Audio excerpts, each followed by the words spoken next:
Okay, good evening, everyone.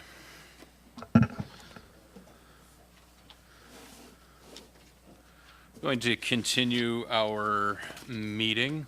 With these evening meetings, we actually call the meeting to order at 4 o'clock and do closed session business items prior to the public portion of the meeting. So the meeting has already been called to order, and we will continue with adoption of the minutes. So council, so we have two minutes to adopt from March 10th and March 17th, if we can just tackle them individually. So for the regular council meeting, which took place on March 10th, 2026, any revisions, concerns, in review of those minutes, council?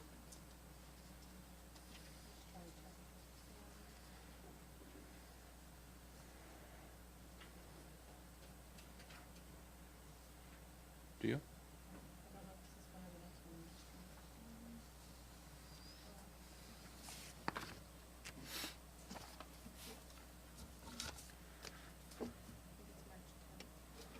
Yeah, March 10th is the one in question.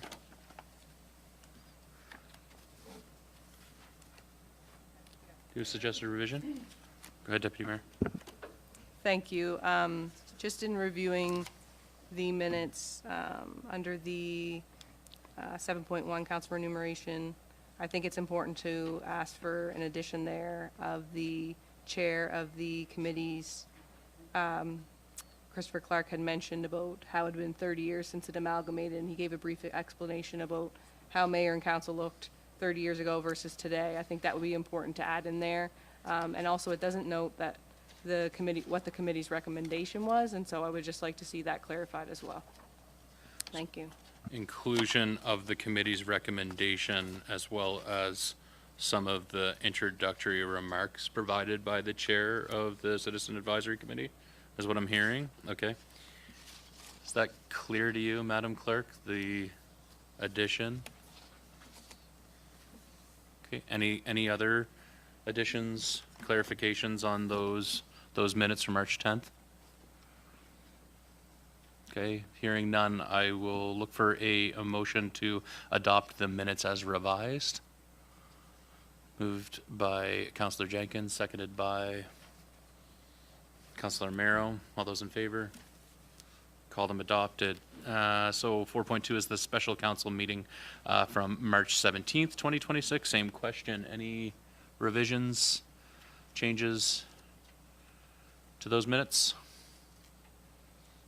Okay, seeing none, I'll look for a motion to adopt the minutes as circulated. Moved by Councillor Carver, seconded by Councillor Roy. All those in favor? Adopted. That brings us to public comments. As always, very pleased to have the engagement of members of our community. It's an important part of the democratic process that we hear from you. So would welcome you to speak if you'd like to this evening. Please remember that this is a public meeting. It's being live streamed online on the municipality's YouTube channel, as well as our Facebook. If you would like to address council this evening, you could use any of the 5 microphones up here. You could be seated or stand up. There's a gray button at the base of the microphone. When you hit it, a red light will come on at the base, and this red light will come on as well. The camera will pivot around, so it's focused on you. Now, I have received various requests from various folks who would like to address council this evening, so I will work through the list of folks who pre-submitted their intent to speak to council this evening, and then I'll open it up to anybody else who would like to speak. Please limit your comments to 5 minutes and direct your comments to me as the chair of the meeting. And so the first person I will call upon, pardon me, and if you could also clearly state your name and the community in which you reside prior to starting your comments, please.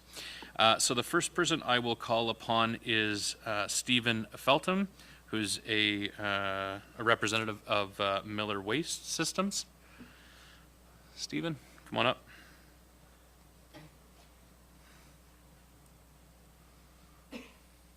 Yes, good evening, Your Worship, Mayor Christian. My name is Stephen Feltham. I'd like to take the opportunity to thank you for the chance to speak with you guys tonight. I am the Divisional Controller for Miller Waste Systems for Atlantic Canada. Miller has been in the waste collection and diversion business since 1961. We collect over 2.2 million homes across Canada, including over 140,000 homes in Atlantic Canada, mainly New Brunswick and Nova Scotia. We have over 2,000 employees and 1,400 waste and recycling vehicles on the road every day. That includes around 200 employees and a fleet of 120 vehicles here in Atlantic Canada. I'm here to speak to you guys regarding the 2 waste and gray box collection tenders recently issued by the Region of Queens Municipality.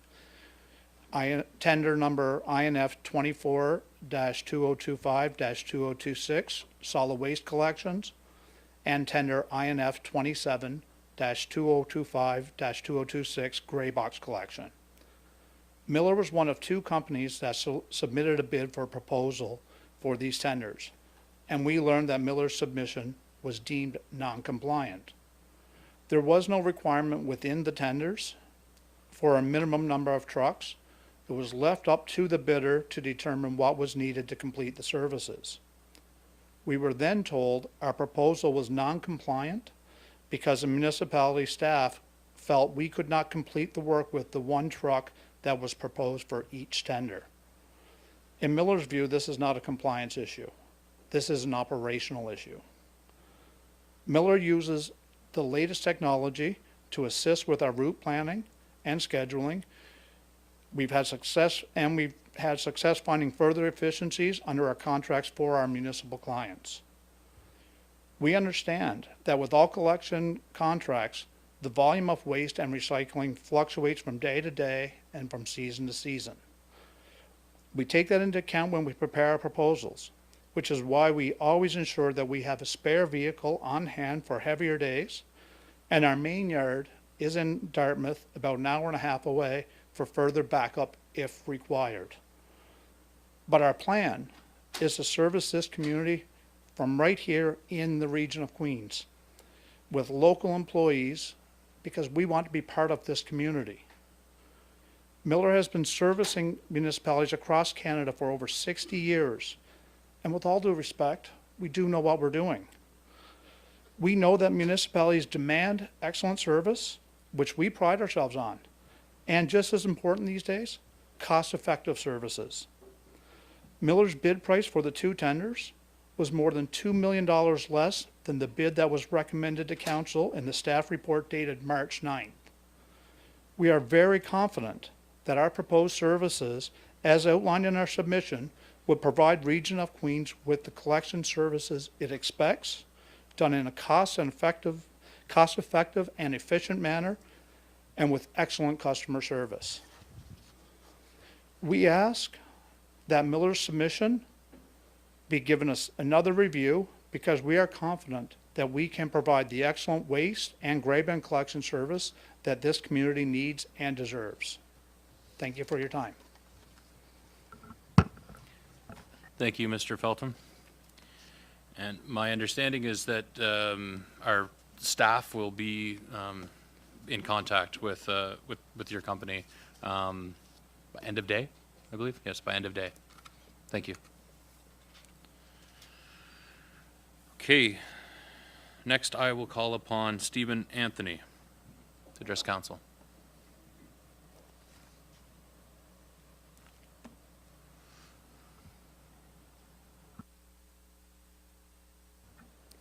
Thank you for this opportunity.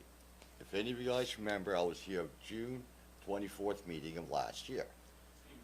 Oh. How's this here one? Can you hear me now? Yeah, you just have to turn off. Oh, okay. You have to turn off the How's that? Okay. As many of you guys might remember, I was here on your June 24th meeting of last year with concerns of and a couple of concerns actually just came up. One was the water, which they'd filled that up 10 feet. They filled the swamp up 10 feet. You can see from the pictures I'll show you where the drain originally was. It goes down across their land, which is the province's, goes down between two houses to a drain on George Street. Now I was wondering, whose responsibility is it from where the province land ends and to our town, to our street?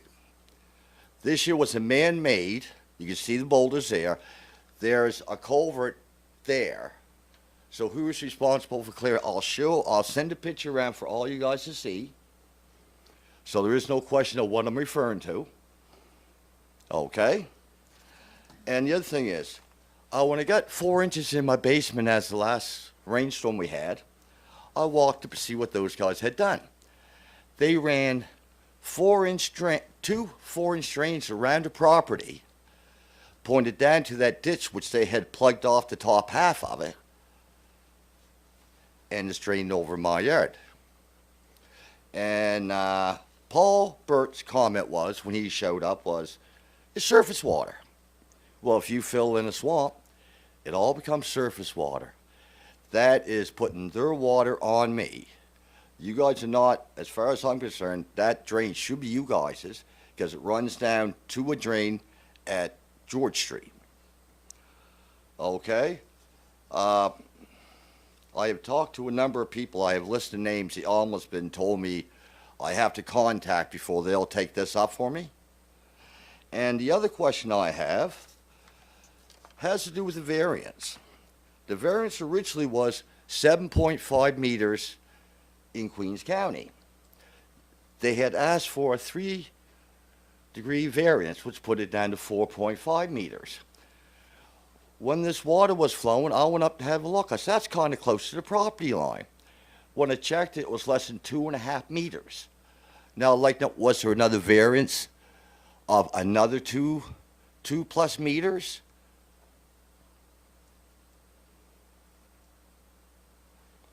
I'm just asking questions. Is there someone who can answer that? I'm sorry, Stephen. If you have specific questions, I'd be happy to pass them along to Well, staff to prepare answers to. Okay. This isn't, Was there, like I said, I have the paper here, Yep. which says about your variance. It was sent to me by Mike McLeod, and it says 4.5 meters.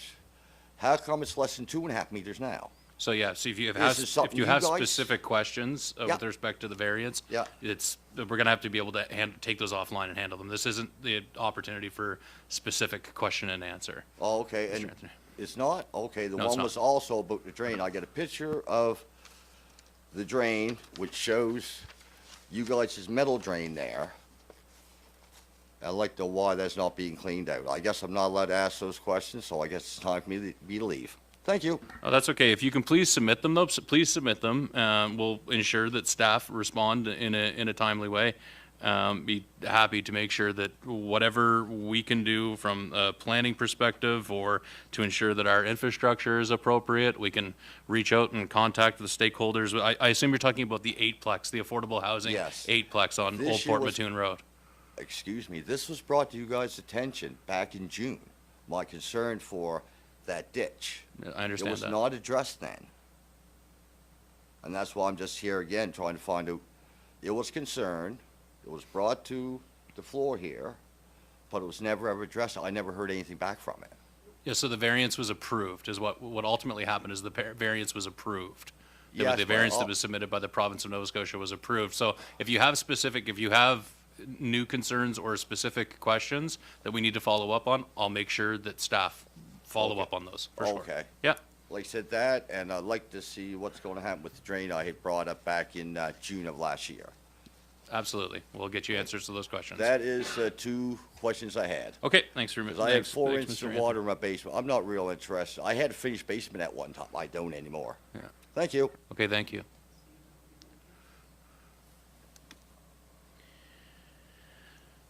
The next member of the community I'll call upon is Marilyn Anthony.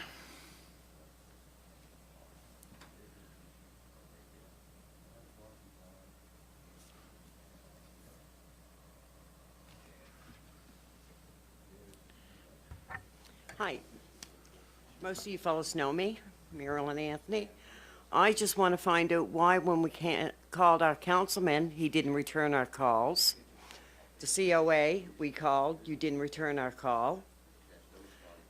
Why are you representing us if you don't return our phone calls?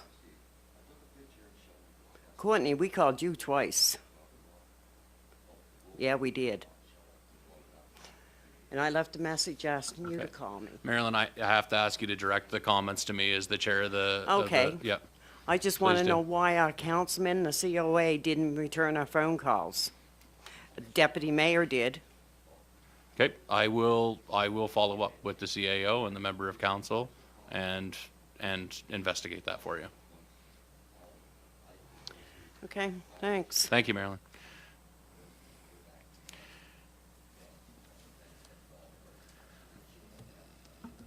Stephen, can I ask you please be seated?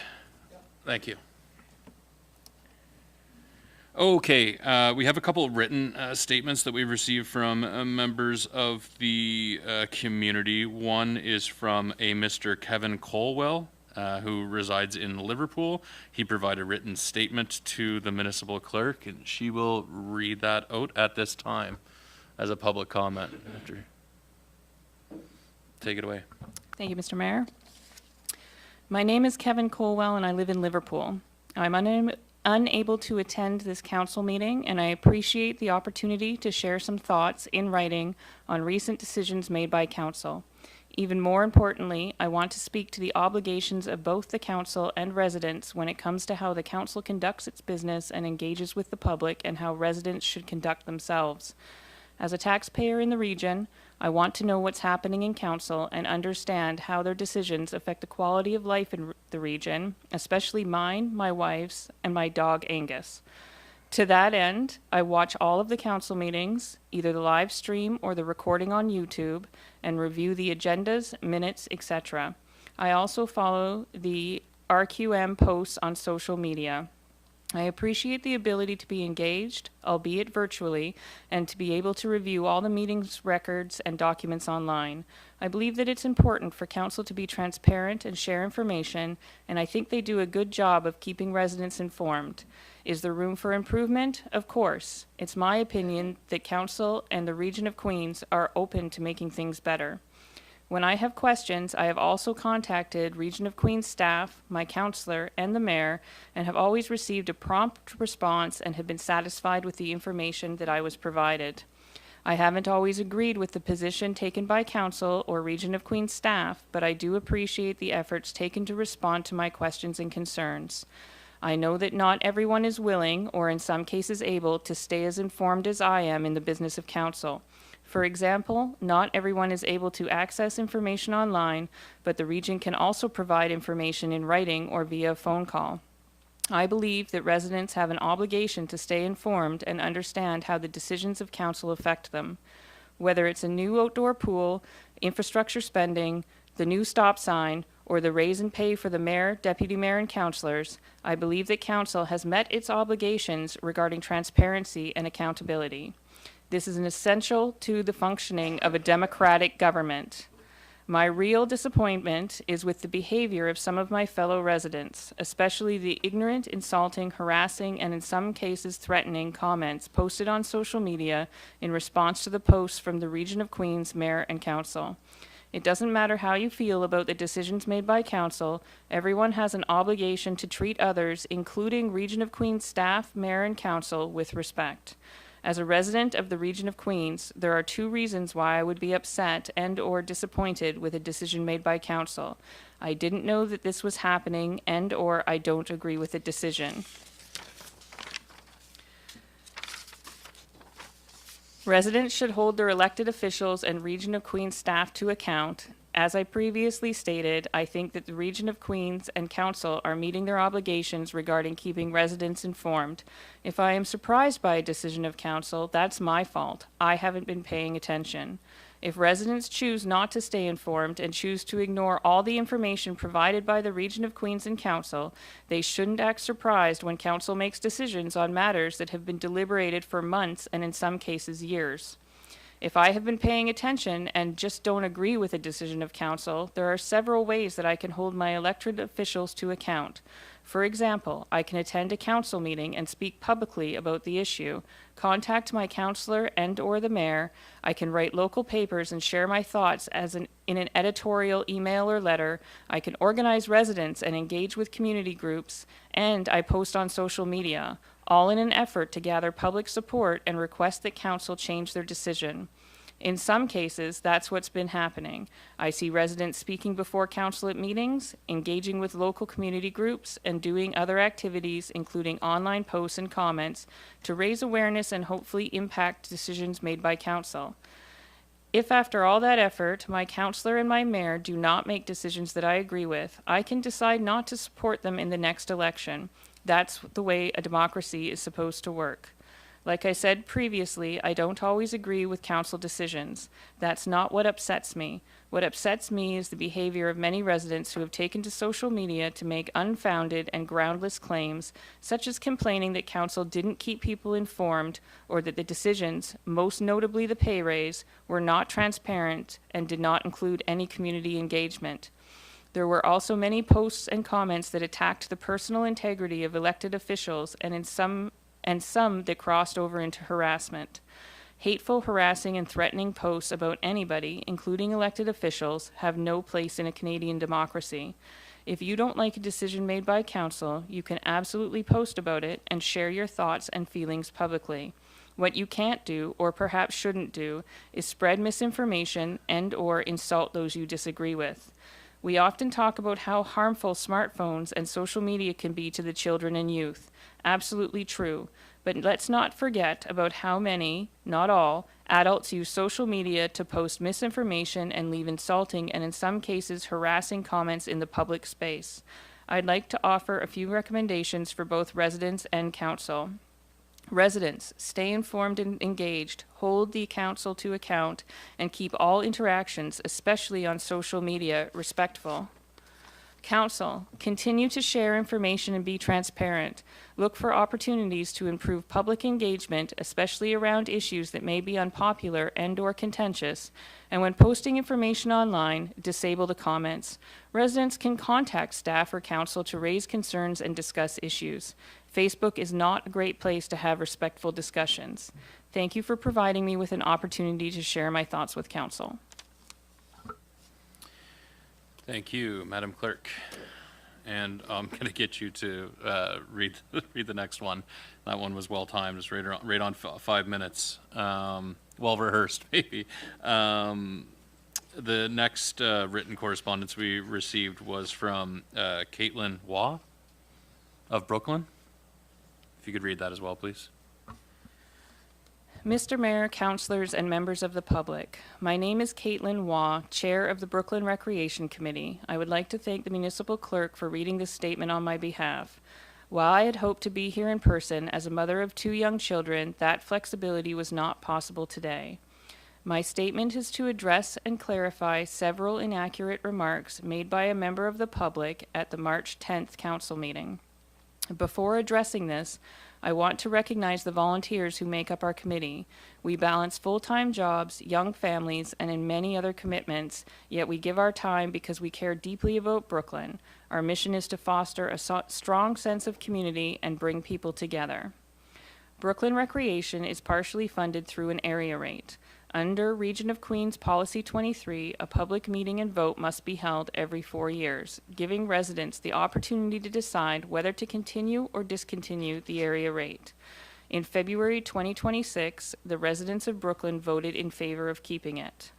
The member of the public's opposition to this area rate is not new, and they are certainly entitled to that opinion. We also recognize that others share it as well. We have always encouraged residents, regardless of their views, to engage at our meetings or speak with their counselor. However, disagreement should not involve spreading misinformation or calling into question the integrity of volunteers, particularly through allegations of financial mismanagement. Our first interaction with the member of the public was at our 2022 AGM, when they falsely claimed the Hank Snow Playground was uninsured and that Brooklyn ratepayers would be held liable should an incident occur. She They brought forward a motion to close the park immediately without first raising their concerns with our committee. However, one call to our insurance provider confirmed that the playground was and continues to be fully insured, and in no situation would ratepayers be held liable. The equipment is regularly inspected and maintained in accordance with Canadian Playground Safety Institute guidelines. Yes, it is an older park, but as we explained to them many times, you do not tear down a house simply because building codes change. The same principle applies to parks. I will address 3 points raised by the member of the public on March 10th. First, the $41,000 they described as an unauthorized debt and loans in the plural. Second, the Brooklyn Waterfront Park lease. And third, Brooklyn Recreation's financial reporting and audit process. First, the $41,000. 2 years ago, Brooklyn Recreation identified energy costs as one of the largest operating expenses for our organization. As a nonprofit, our hall qualified for Efficiency Nova Scotia's affordable housing program, which provides up to 80% in rebates for energy efficiency upgrades. A free energy audit projected these upgrades would see an annual energy cost savings of 55%.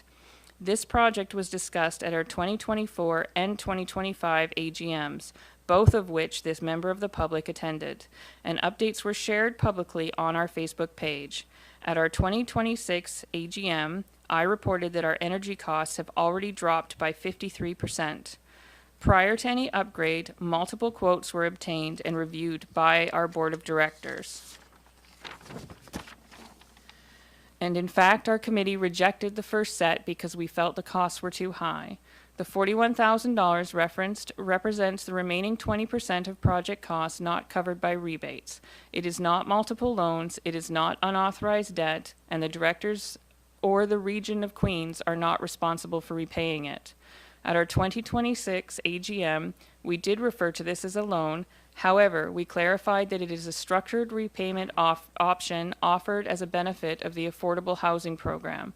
It allows nonprofits to repay out-of-pocket project costs over 24 months at 0% interest.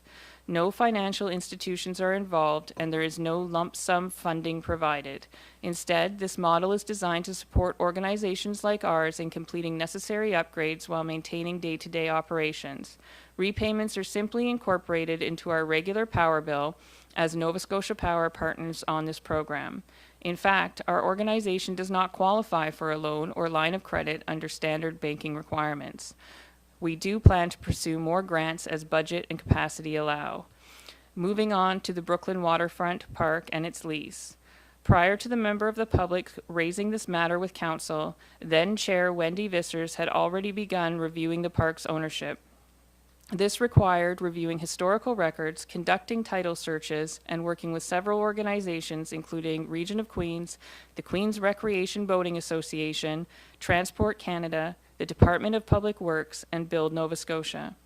Through this work, which took months to piece together, Wendy learned that a narrow strip of land along Brooklyn Shore Road belongs to the Boating Association, while most of the park sits on infilled land owned by the province of Nova Scotia and managed by Build Nova Scotia.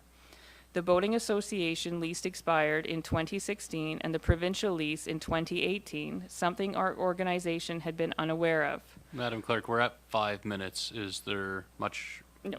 more? Okay, proceed. Through this work, which took months to piece to, oh, sorry, I'm a long past that. Once this was confirmed, Wendy moved quickly to address the situation. Last year, we signed a short-term lease with the Boating Association through the end of 2026 while discussions continue. There is nothing in our bylaws that prevents this. Provincial representatives visited the site in January and advised that the land will either be leased and maintained or, if not, would be offered for sale as they would not maintain it as a provincial park. Our committee has expressed interest in renewing the lease for $1 a year to maintain the space for Brooklyn residents and has been advised that the process will move forward through Build Nova Scotia. It is now with them to prepare the documents, which we were told will take some months. The member of the public has suggested the park should become a municipal park. However, the park is not owned by us and therefore not ours to give. It is also important to note that this was all shared at our 2026 AGM. Finally, regarding Brooklyn Recreation's financial reporting and audit process. Section 44 of our bylaws state, the director shall annually present to the members of a written report on the financial position of the society. The report shall be in the form of A, a balance sheet showing its assets, liabilities, and equity, and B, a statement of its income and expenditures in the preceding fiscal year. Section 45 of our bylaws state that a copy of the financial report shall be signed by an auditor or by 2 directors. Section 47 of our bylaws state that an auditor of the society may be appointed by the members at the annual general meeting, and if the members fail to appoint an auditor, the directors may do so. To date, there has never been a motion from members requesting an external audit. We contacted an Ottawa-based KPMG office as one of our board members works in finance to understand what an audit for an organization our size might cost, approximately $2,500, a significant expense for us if not required. Much like the park insurance situation in 2022, this member of the public did not raise their concerns with us first, and if they had, we could have confirmed that they were referencing outdated bylaws rather than our updated version adopted in 2022. Instead, they chose to publicly accuse a group of recreation volunteers of violating bylaws and mismanaging finances. If any member of the public would like a copy of our bylaws, meeting minutes, or finances, we pride ourselves as a transparent organization. Please email us at brooklynrecommittee@gmail.com. I would like to end this with disagreement and kindness can coexist, and I would invite the member of the public to reflect on this and their approach with us going forward. Thank you. Thank you, Angela. And thanks to Kevin and Caitlin for submitting your written remarks. I'll now open it up to any other member of the public who would like to address council this evening. I'll get you next.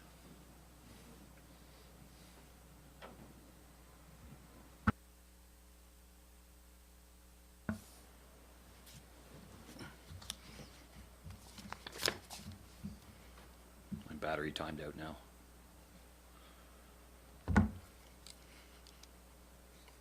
Sorry, I'm not feeling the greatest tonight, so hopefully I can get through this. Good evening, Mayor, council members. My name is Paul DeVoe, and I reside in District 5 in Liverpool. I'm here today to discuss the recent events in regards to the large increase in compensation for the Region of Queens Municipal Council. I want to be clear that I fully agree that there needs to be a review of wages and benefits for the mayor and council. And I also agree that the current compensation is significantly lower than it should be. What I do not agree with is the way this entire process was carried out. From the selection of the committee members to the final recommendation, the process appears to have been structured in a way that produced the most favorable outcome for the existing council. In reviewing the minutes from the committee meetings, there is more focus on opinion with very little presentation of factual information.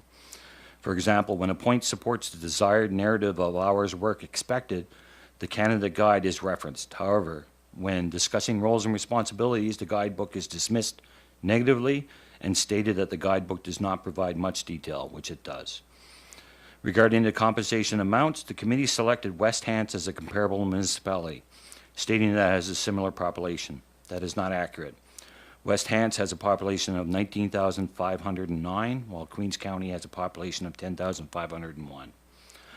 One of the primary drivers of compensation and of the workload for council members is the number of residents they serve. West Hants itself acknowledged this when they implemented its own pay increase last year. In 2024, Queens County updated all districts to ensure each councillor represented a similar number of residents. The determining factor was population, not geographical size or property value. A more appropriate comparison would have combined West Hants and Yarmouth, as Yarmouth's population more closely aligned with ours. Using that approach would have resulted in an increase of approximately 20% lower, while still providing a fair and accurate comparison. The committee's final recommendations presented one preferred option and 2 alternatives. These options were essentially 1, grant this council a substantial increase, 2, provide no increase at all and only adjust for cost of living and after the next election, or 3, grant a substantial increase plus additional benefits. In reality, this did not offer a meaningful choice. Many people in our community agree that compensation is far too low and needs a significant adjustment. So because of this first option was effectively the only viable one, there should have been a fourth option, one similar to option one, but with an important addition, that the increase take effect after November 1st, 2028. Here's the reasoning behind this. In 2024, 19 residents of Queens County signed a consent and oath of affirmation agreeing to accept the office if elected. I know this because I was one of those individuals who signed that form. By doing so, I acknowledge that I understood the roles and responsibilities outlined in the Municipal Elections Candidates Guide and the Nova Scotia Municipal Government Act. The chair of the committee, Mr. Chris Clark, stated that council members work approximately 80% of the hours of a full-time employee. Each council member agreed with that assessment, and I accept that as true. They went on to describe the range of responsibilities to handle, from meeting with residents to researching agenda items, to serving on various committees, and to attending local events and fundraising. All of this is valid. I'm not disputing, criticizing, or questioning whether any council member is doing this work. I fully acknowledge that everything they described regarding their workload is accurate. The argument being presented to the community is that this council is doing far more than what was originally expected. I disagree with that characterization. I'm not suggesting that the amount of work you do is insignificant. It is substantial. What I'm saying is that every point raised about the workload aligns exactly with what was outlined in the Canada's guidebook. Furthermore, on August 21st, 2024, an information session was held for prospective candidates to ask questions. In addition, every formal council member was available to provide guidance. I know this firsthand as I spoke with the mayor, several councillors, and the CEO at the time. Though it is stated by the committee that the guidebook is on the Region of Queens website, I can no longer find it. I do have a hard copy here and an electronic copy if someone would like to reread this information. Ultimately, the mayor and each councillor took an oath after the election, affirming that they understood and accepted the roles, responsibilities, and compensation associated with that position. To now come before the community and not ask, but effectively require residents to pay more for compensation that you had already agreed on, in my view, is unacceptable. I would like to conclude with this. I'm not a Facebook person. I don't like and I don't heart things, and I don't generally go on there and make comments. But I can tell you right now, this is out in the wild. I'm here today because I believe strongly in the importance of public trust in our municipal institutions. That trust is built not only on the decisions we make, but on the processes we use to make them. When those processes appear to be compromised, even unintentionally, the public's confidence is put at risk. Recently, it became known that 3 names of members appointed to the Remuneration Committee were the same as 3 individuals who donated to the mayor's electoral campaign. I want to be clear. Political donations are a legitimate form of participation in our democratic system. But when a majority of a committee responsible for studying the mayor and council's compensation may have supported the mayor, it raises serious concerns about both real and perceived conflicts of interest. A remuneration committee must be seen to be fully independent. Its recommendations carry weight only when the public can trust that they were made without political influence, without loyalty to any elected official, and without the appearance of bias. Even if every member of the committee acted with complete integrity, the optics of this situation undermine the credibility of the process. Municipal governance depends on transparency, impartiality, and accountability. When those principles are called into question, it is our responsibility to address the issues directly and constructively. This is not about questioning anyone's character. It's about protecting the integrity of our governance and ensuring that the public can have full confidence in the decisions made on their behalf. Good governance requires more than doing the right thing. It requires being seen to do the right thing. And I urge council to take this opportunity to reinforce that principle. Thank you for your time. Thank you, Mr. DeVoe. I believe, yeah. Come on up, Gary.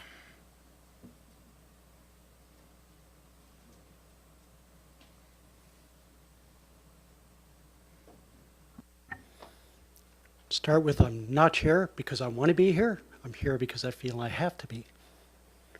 So the topic for tonight is... Can you please state your name and your where you Sorry. reside? Thanks. Yeah. It's Gary Clark. I'm from Southwest Portmanteau, and here to talk about budget today. So as someone who volunteers in the community, and specifically the food bank, I actually see firsthand how quickly things have changed for people out there. You know, families who were getting by a year ago, 2 years ago, are now making difficult choices, not about luxuries, but essentials. I see people stretching groceries, delaying bills, quietly trying to hold things together without asking for help. And I also see many of them sitting at their kitchen tables right now trying to make the numbers work again. There's some changes that are occurring here. That's adding additional stress.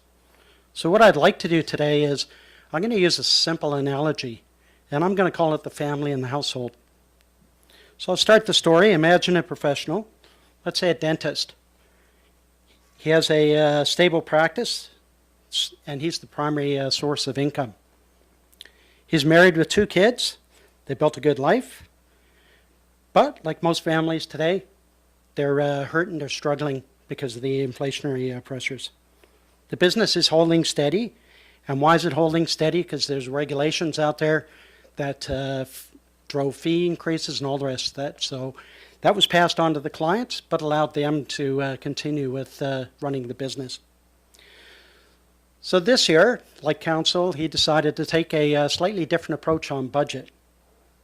He said, let's build our budget on everything is on the table. So what followed, you might call a blue sky, I believe is the term for it. So his wife asked for help around the house. I'd like a cleaner, I'd like a gardener. She wants some upgrades.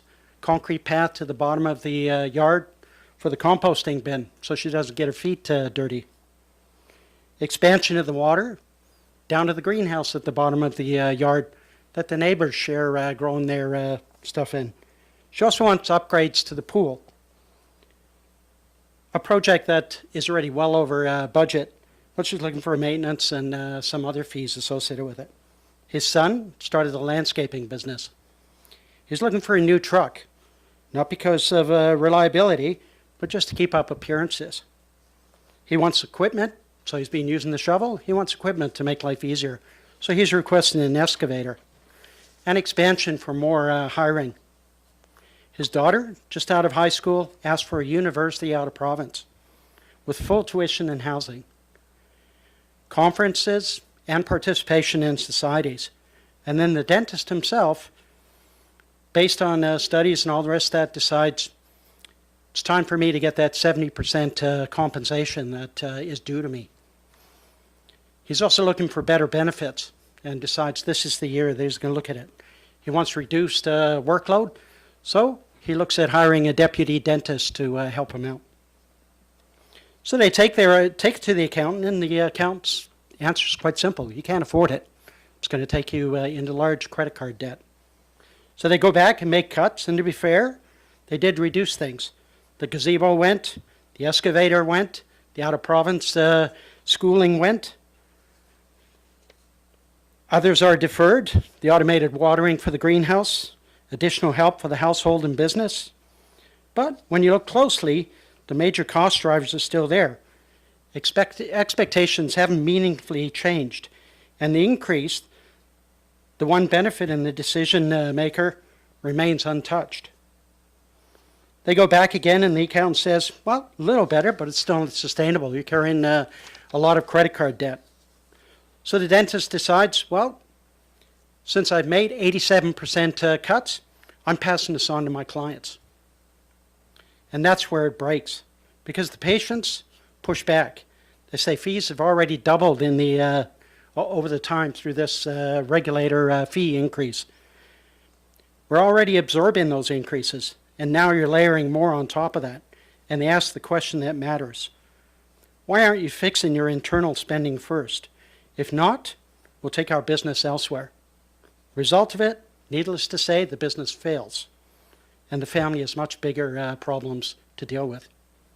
Obviously, government can't fail, but it does bring it back to what I'm talking about today around budget. Because this is what the process feels like. You know, a blue sky starting point, followed by cuts and deliberation and all the rest of that. I saw in your thing, you said you cut 87%. That's 87% of a $3 million deficit. By starting high and cutting, it doesn't feel disciplined to the people who ultimately pay the bill. You know what this means for residents? They're not looking at percentages. They're looking at their households. Property assessments have nearly doubled in 10 years. We've all seen that. And that already has tax increases and drove municipal revenues. You've seen that. And now, on top of that, you're adding a rate increase.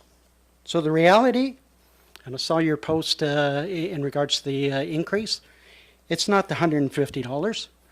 It's the increase in assessment. So house prices for the lower end, 250 to 270, it's 8%, and 7% and 6% for the larger. So not only are you seeing a rate increase, but you're seeing that on top of a 6% increase. So when you combine these increases with the average homeowner, it's not 150, you're looking at 600 plus. And I've got the data, it's all available out there. I imagine you have it. So what does this mean? A month of groceries.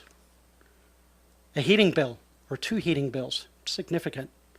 Money that was already spoken for. And it means something has to give. I'll just I'm- note that you're at time, Mr. Clark. Please. Yeah, I'm hoping that precedence is set here, so I've only got another minute, but appreciate it. So the core concern, this represents one of the most significant single-year increase residents have seen in over a decade. All while assessments have already been driving increased revenue. And it's about principle. Just as the former speaker said, you've entered into a 4-year term with a defined compensation, and you signed off on that. To propose midterm, an increase of 40 and 70%, along with the added benefits that you're proposing, adds almost $250,000. So you take your benefits and you take that 177, it's $250,000 to an annual budget.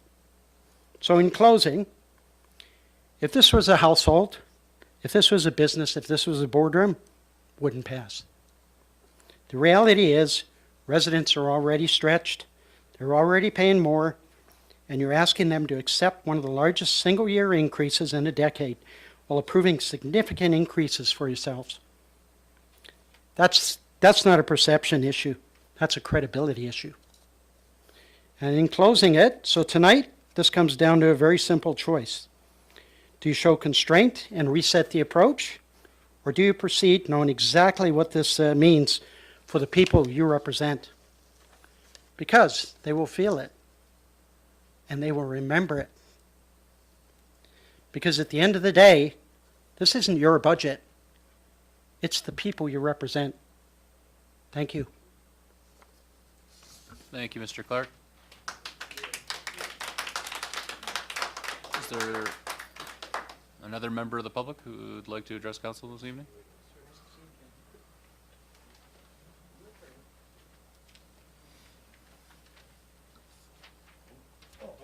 Go ahead, sir.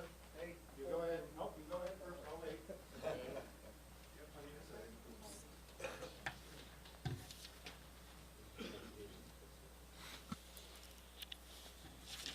Right here.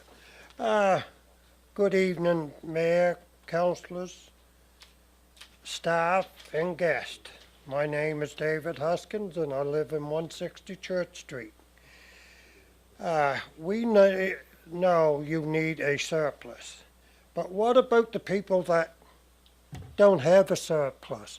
Their income has gone down.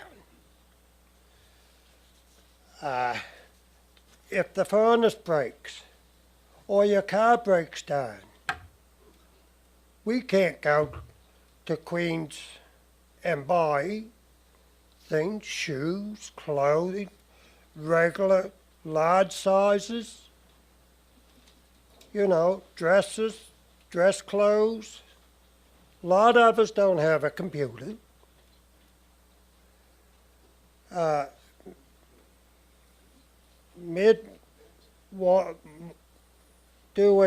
Why not do a study on your water supply?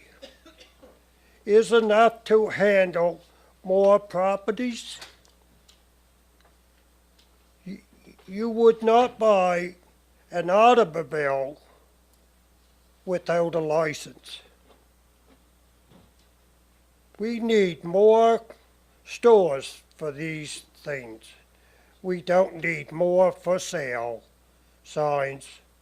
We need sold signs. And let's get together with the water, because our water every year don't use the water. And now you fellas are thinking of your budget of putting more water lines in for people's property when no one has done a study onto the water source that you have for the last 10 years. Why not do something like that? You don't lock up your barn once a horse gets out. So look at them sort of things instead of putting new, and costing us very dearly. So in closing, that is what I got to say, and look at your water supply. We can't wash our cars, we can't water our lawns. Look what they looked like last year. A disgrace. And then you want to raise all these things? Get together. If you got to bump your heads together, do something, please. Thank you, Mr. Huskins. Go ahead, Joe.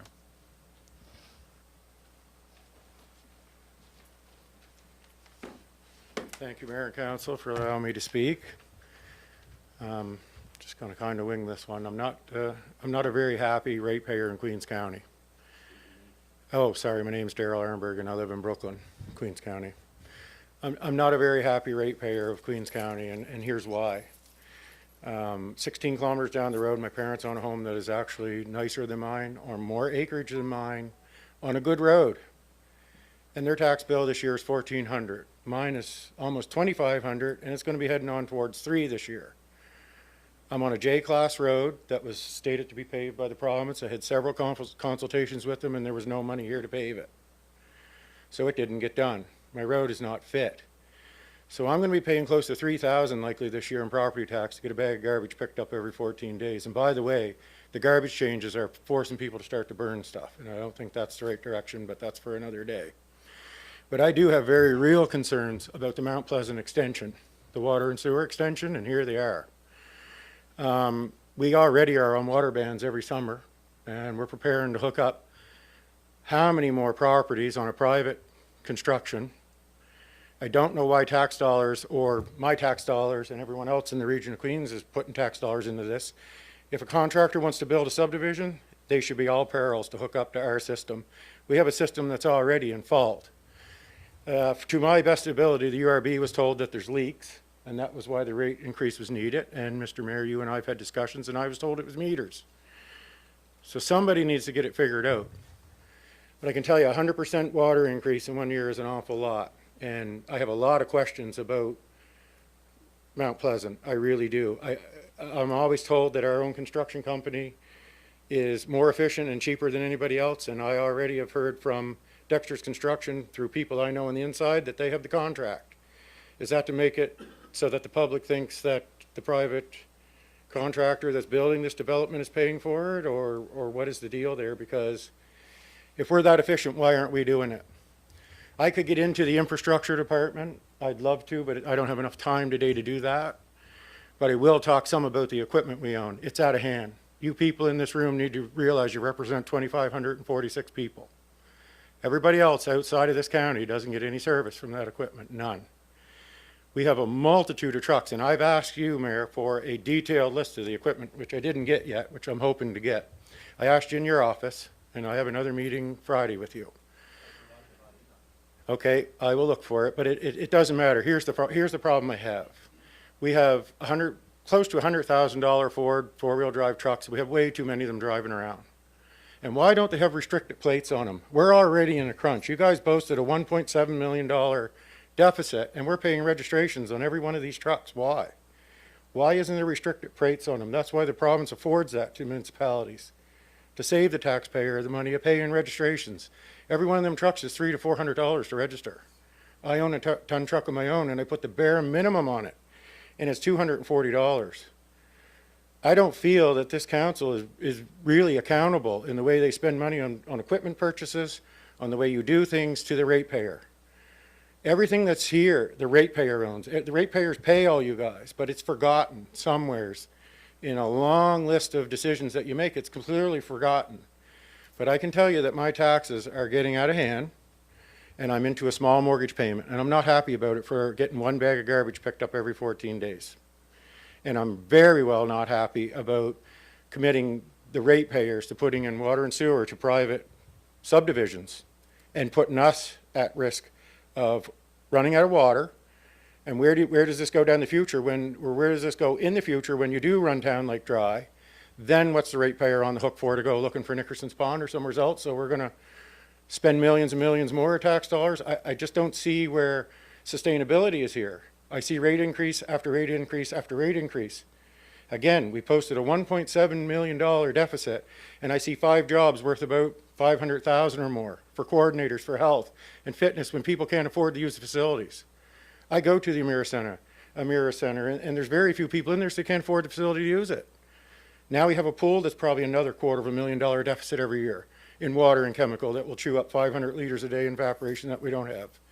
There's just a lot of decisions here that I don't feel there's a lot of thought put into how we go forward for the ratepayers, and I feel that we're in for a lot more increases.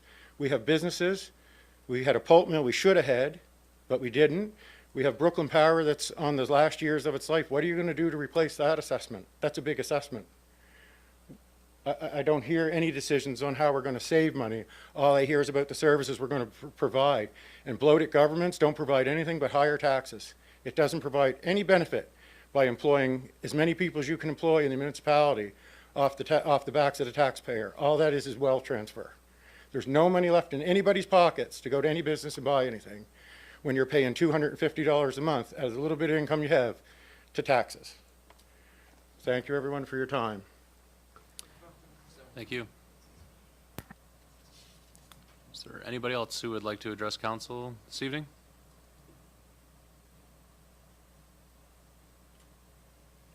Anybody else? Yes, and the councils, when they're going around campaigning, they're gonna do this, do that. I've made phone calls to my councillor, and I've never heard anything back. I don't think when the next election to come, they better not come to my door.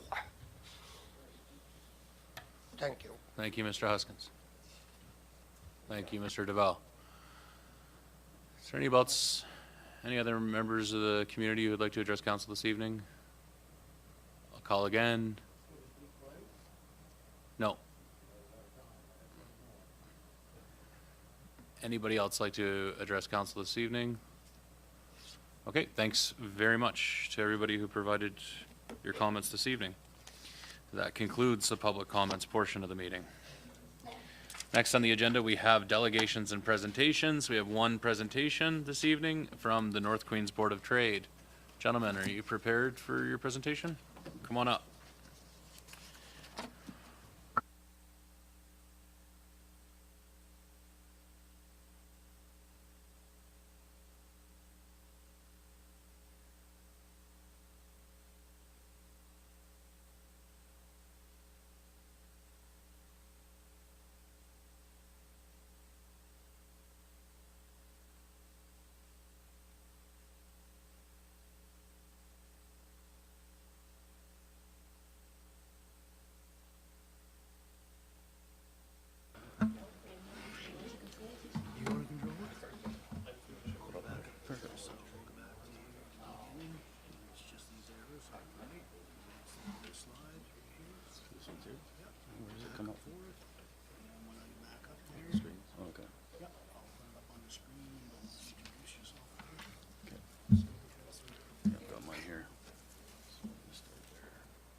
Good evening, Mayor Christian and esteemed council members of the region of Queens Coast. Thank you all for your time this evening. My name is Sean McGuire. I'm the Vice Chair of North Queens Board of Trade. This is Chairman Don Kimball. We requested the meeting to present our upcoming projects and outline for 2026 funding request and allocation. We would like to answer any questions that any of you might have as well.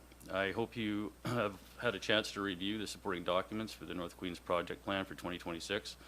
It was a little erratic there trying to chase down everybody to try to get all these quotes and stuff that were floating around there, so I appreciate your patience. And this is normally our first time presenting a council for funding. We normally just had our conduit, Richard Lane, so just bear with us as this is our first presentation to you.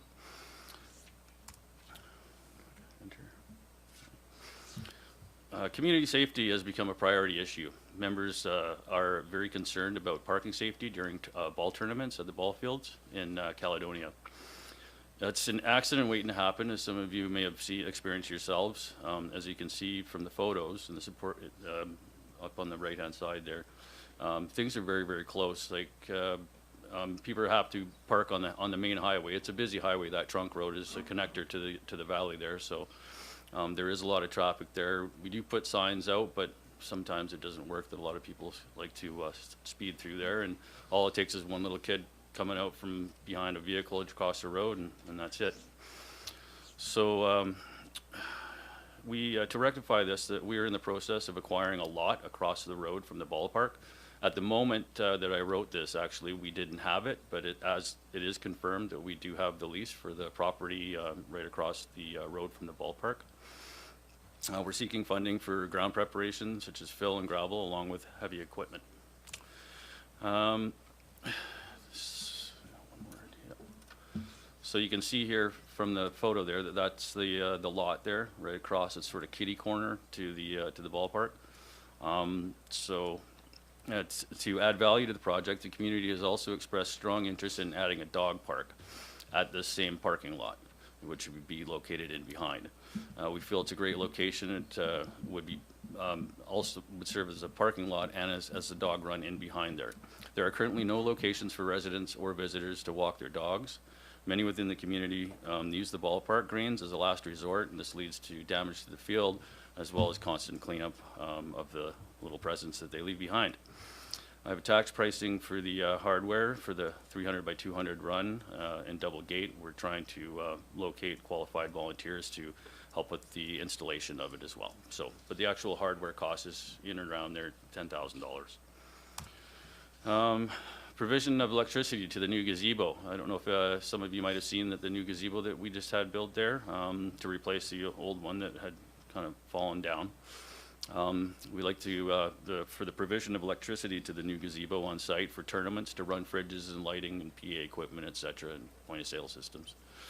We have an estimate of roughly $8,500. This would include the pole, secure panel, meter wiring, outlets, and labor by Nova Scotia Power. This would be after addressing the safety concerns of the parking situation and the south side of bleachers. Two ballparks. This brings us to the two ballparks themselves. We've installed new bleachers on the first field, but the other set still needs replacement. We also need to rebuild the outfield and infield on that same field as the failing, as the same field as the failing bleachers, as the grass is sparse and is more prone to inflict injury while sliding and diving. The infields also need to be redefined. Finally, ongoing maintenance is required for both fields, including lawn care as well as the repair and upkeep of existing parking areas. So is that one there? No, oh, okay, it wasn't the updated one. Anyways, I did have some in the revised version of this slideshow. I did have some pictures of the actual bleachers themselves, and there's some pretty scary little dilapidated areas there and gaps in between some of the oh, you do have it there? Okay, great. Okay, thank you. Okay, the Caledonia, the Gateway project, Gateway Park project. So that's moving from the ballpark over to the Gateway Park project. Most of you know of this Gateway Park project.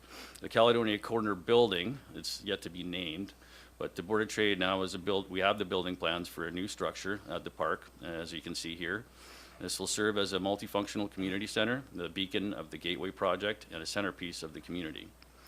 We asked the community on social media how they would all envision the building, and after collecting a notable amount of input and suggestions, we concluded the following.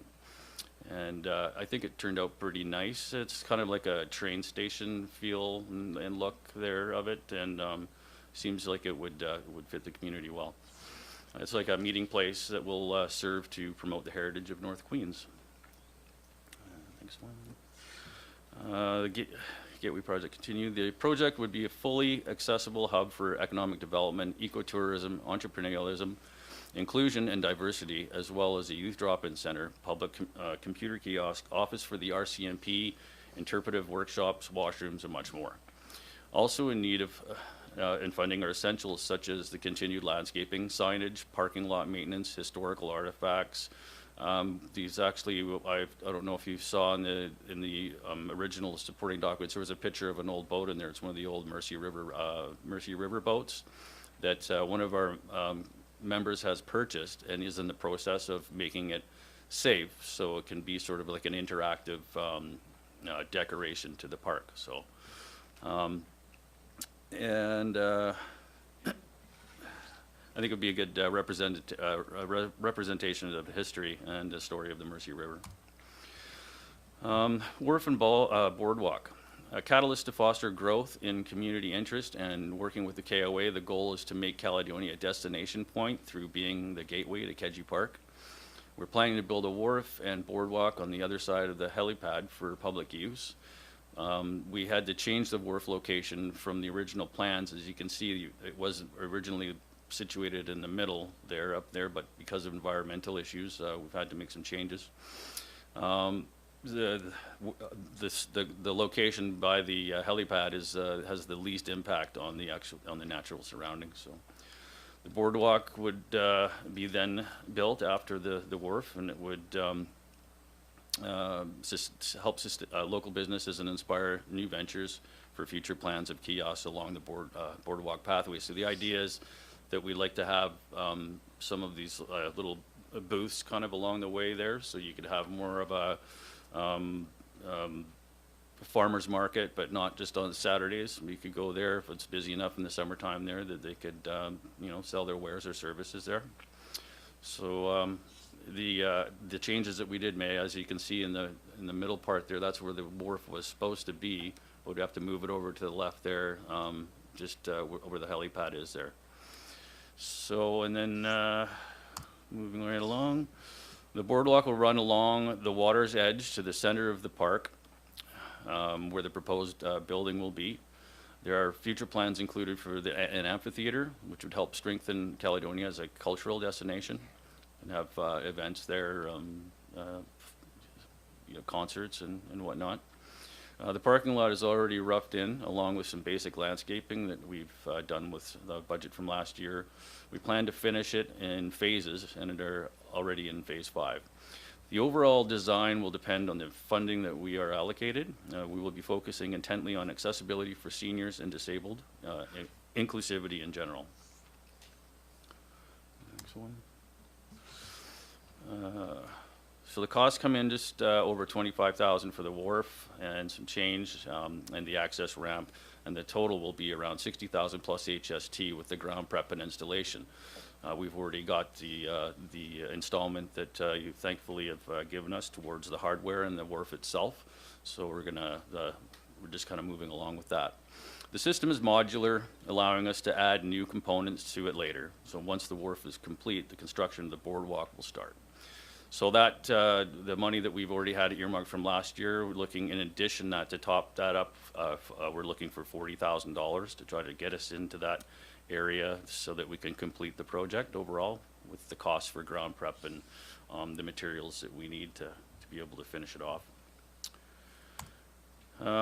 Expense sheet summary. So the power gazebo is so the total ask we're looking for is $30,000 for the ballpark and $40,000 for the Gateway Park.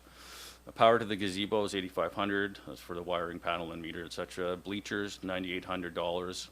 It's actually, that's for non-pressure treated, as the the bleachers that were already rebuilt there just a couple of years ago, they aren't pressure treated, they're just stained, so we're hoping that we could actually get pressure treated lumber, which would bring that number somewhere into the area of around 14,000. The infield and outfield, the grass, aeration, et cetera, would be about 22,000. The parking lot overall, it requires a lot of fill because the ground is pretty low in there. It's a little bit marshy, so it is going to require quite a bit of fill in there, and then some gravel towards the end. So it's a roughly 40,000 is what the quotes that we've been given, just sort of verbal. The dog park, 22,000. It's about $500 in hardware. Through Home Hardware, and then it's about $12,500 to install, because there's a lot of ground prep needs to be done. Then there's all the posts that have to be installed, and it's quite laborious. But we are looking to get some volunteers from the community to be able to help us with the installation of that to help offset costs. Maintenance, $3,500 is roughly what we pay every year for the lawn care and general groundskeeping. Gateway Park, the wharf is about 60,000 plus HSD, so it's in the area of $70,000, as we stated before. And we've already got the payment for the materials themselves, for the wharf, and so we just need the rest of it to be able to finish it off. The total building, that's another way down the road kind of thing, but the total for the new building is going to be roughly $500,000, and we have various sources of funding available for us, such as the KOA and private investors, etc. So at the very last page was just sort of a quote that you could see for the dock there.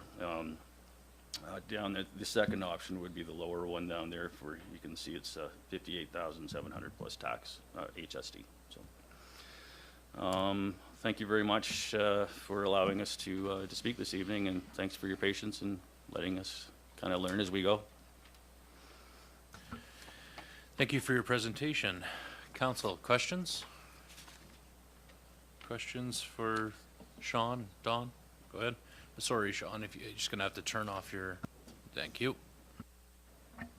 Thanks for the presentation, and it's nice to see that ball fields are still being used in our communities. Don't see much of that anymore. My question for you is, have you reached out to provincial or federal or private investors for a certain amount also, or is this your 30 and 40, you're 70? That's an ask of your municipal government. Have you asked your provincial or federal for anything? Yes, we have. We're in the process of putting the estimates together and going to a COA. COA has been on board with the gateway portion since day one. They funded the initial studies. We have had money from the province, smaller amounts, but we have had money for the ball field and gateway. We've also had a lot of private donations. The land that the gateway is on was donated to the Board of Trade. At the ball field, we just secured a lease from the province of $1 for a lifetime sort of lease on a piece of property owned by the Justice Department. So we've secured that. Now we just need to get a bit of money to get the situation going for us there. There are several tournaments that go on throughout the year, and they put money back into the field. Simple things like replacing when a roof blew off one of the dugouts, they replaced that. Those type of things. The play equipment that you see there has been donated through the tournaments. The gazebo that exists is donated, well, material donated by Freeman's, money from Westfor, money from the province, and donations from the people working to build it. So there's been a lot of sources go into it, and it's used. The IWK logger load tournament that's held every year out there, it's usually the biggest one. They've raised over 400,000 now, I believe, for the IWK through the tournaments in Caledonia.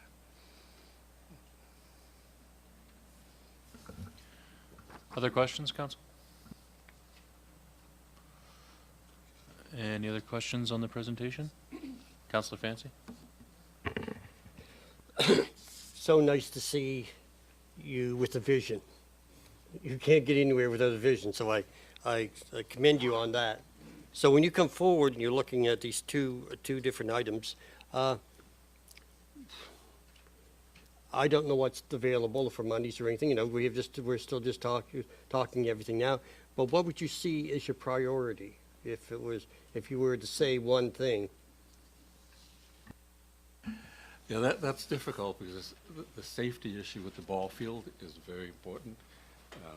You know, one child gets hit and people are going to say that's your priority. We've obviously heard a lot about economics and money tonight and other days as well. But the whole gateway concept is about the economics of North Queens. It is utilizing Kedzie Park to market the community as a gateway and supplying to the park, and the 65,000 odd people that go through the community every year, getting them to stop, getting them into the stores, getting them to spend the money. So that's the whole genesis of the gateway, is to build or at least sustain what we have at the moment. They're both priorities. As economics, when we get hit and hit and hit, we got to do something to try and stop those hits. You do realize that there are some budget constraints this year specifically too, whatever, so we figured we'd just give you an overall idea of our goals, and whatever's available is available. But like you said, though, the safety issue is a number one concern, but we are just as focused in trying to get this gateway project to fruition so that we can start to have more of an economic impact on our little hamlet.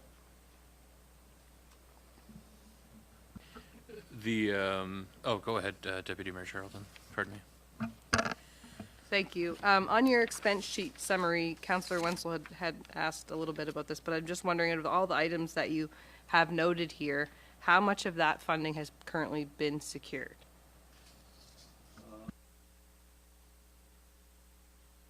Sorry, could you use the microphone, please? Yeah, and if you could just, only pick, yeah, there you go. Thank you very much. The 28,000 is 28,500 is what we have spent already towards the actual wharf and materials to be able to install it, and we have what else here, Don? The simple answer is none. Yeah.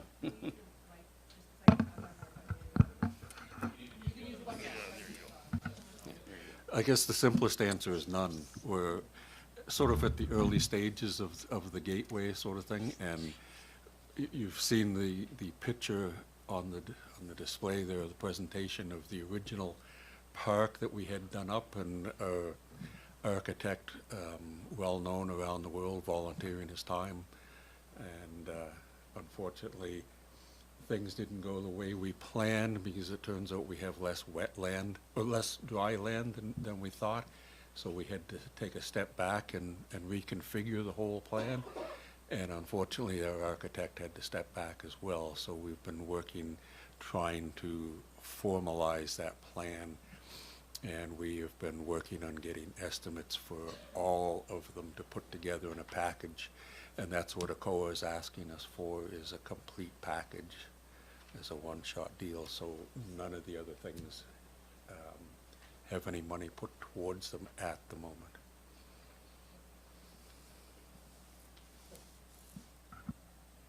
Thank you. And I'm just curious if there's been any consultation to this point with our staff about funds that could be accessed through like our community investment funds. I'm just wondering if that's been, it might be too early for that, but I'm just thinking like there's a few things that are popping out in my mind, and I think our community investment fund, we have Ms. Sereda who would be able to work with your group to give you some information on that. I think there are some monies there that could be accessed as well. So I just wanted to ask, just in case you weren't aware at this time. We have been talking to her continuously, and she's been very helpful to us. Any other questions? And we're constantly always looking for other sources to combing through to to see if there's any other either provincial or federal grants that might be available to us as well. So we're on the constant search. Yeah, it's unfortunate with the cuts to the community culture, tourism, and heritage. A lot of those recreation-related funding through the provincial government aren't accessible right now. So it's a reality across the board. But I thank you folks very much for your contributions to the community and your presentation this evening. We do realize it's a long-term project, and it's going to take a lot of effort by the community and the region and other government levels to achieve this, but we remain hopeful as always. So thank you for your time tonight. Thanks. Thanks, Sean. Thanks, Sean. Thank you very much for your time.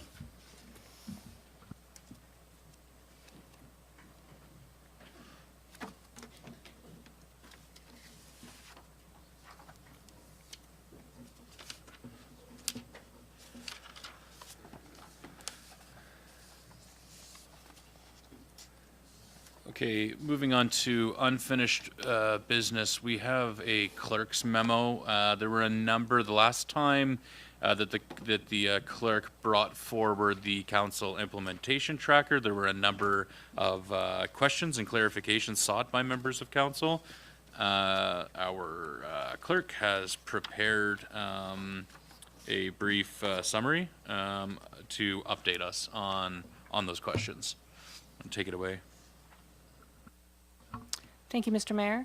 So as His Worship pointed out, last council meeting, there was 4 items that council requested updates on from the implementation tracker. So I prepared a little memo for you guys that just gives the latest and greatest update on those 4 items. Thanks for that. Are there any questions, concerns? Further clarification required, council, at this time, based on the information provided? Councilor Wenzel? Further clarification maybe on item 3, transmission main project analysis. I've been saying all along, Rum water line, a new water line for the Mersey Point extension or whatever, that we need to tackle the old lines, old transmission lines on the west side of Liverpool till Union Street. Under the previous, I think, Capital Works budget, we saw small increments of it going to be done. This road to this road in year 1, this road to this road in year 1. And I believe my comment at that time was, I think we can do more, but I think we need to get started right away. But looking at this, pending, no procurement activity has been initiated to this date, is slowing that process down further. Do we have any idea when we're going to do any kind of work towards that main transmission line from Roy Turner Drive to Union Street? Yeah, and, Yes, Mr. Mayor? yeah, go ahead. So the feedback that I got from the Director of Infrastructure was that we would be entering into that process in summer of 2026. Of course, it is always council's purview to pass a motion to prioritize items if that is the will of council. Thank you.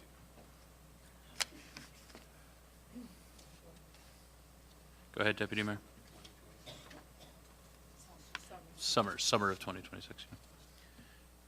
Deputy Mayor Charlton. Thank you. Just recognize item 4, under pedestrian safety on College Street, and it mentions that no work has been undertaken on this item to date. Staff will provide an update when work commences. Just wondering if that's something that we would expect to have some information in the next few months. This is something that comes up a lot in the community, just with the amount of students who walk specifically to school there, or the children that are at the daycare, that, all of those things. It's a busy street.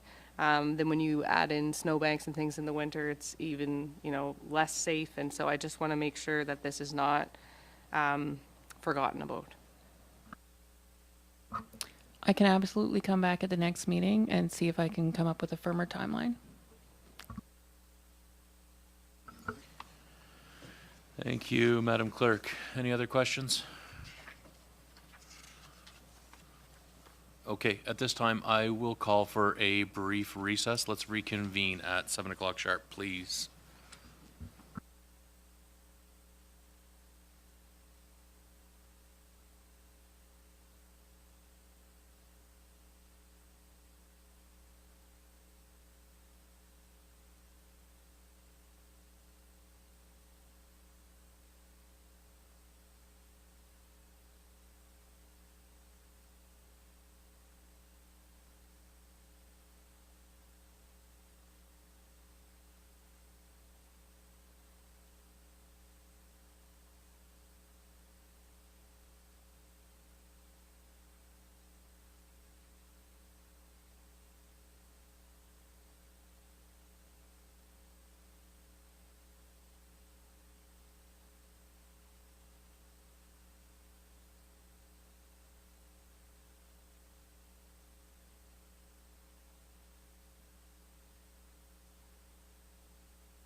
All right, folks.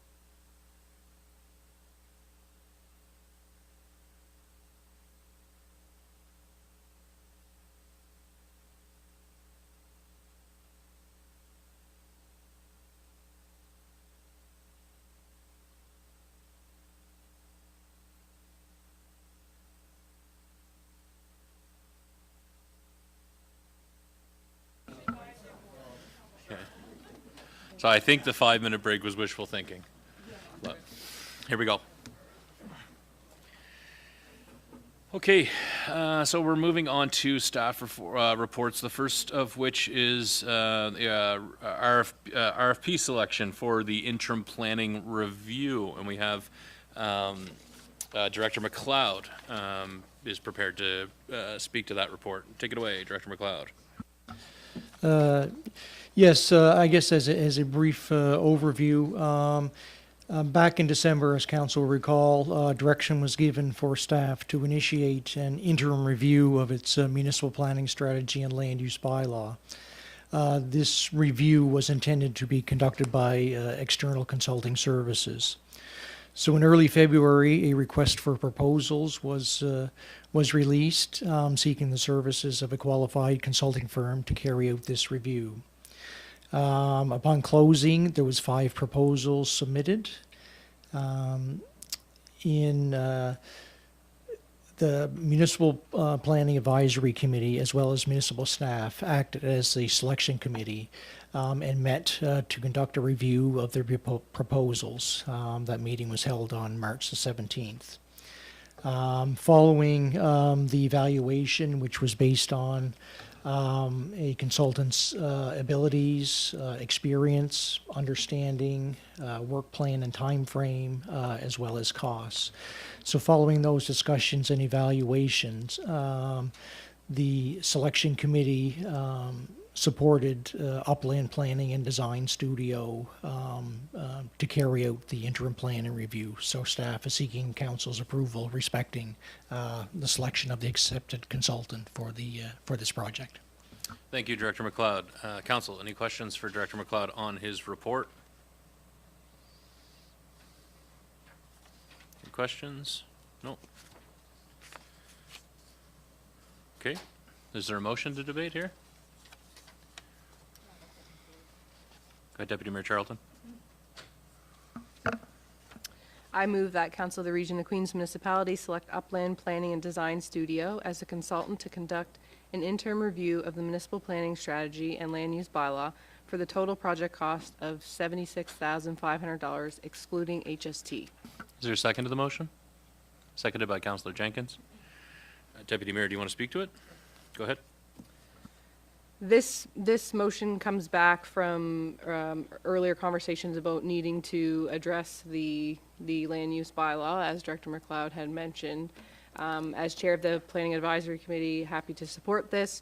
The committee looked through the proposals that came forward and unanimously landed on this. And I think, given the experience that Uplands has with drafting the original documents, and I think it started in 2018, it was a long process because COVID slowed it down, but they do have experience in this county. And Planning Advisory Committee will be very involved in this process and will be sitting down with Uplands early on for kind of like a kickoff meeting to give direction on what engagement and things look like. So I would just say to members of council, if you have specific things that you think are important from an engagement perspective, just to like share them with myself as the chair of Planning Advisory, or Director McLeod, and then be happy to bring those forward and those conversations about how we can really engage with our residents during this process. Other comments, Council? Councilor Miro. How long are we expecting this process to take place?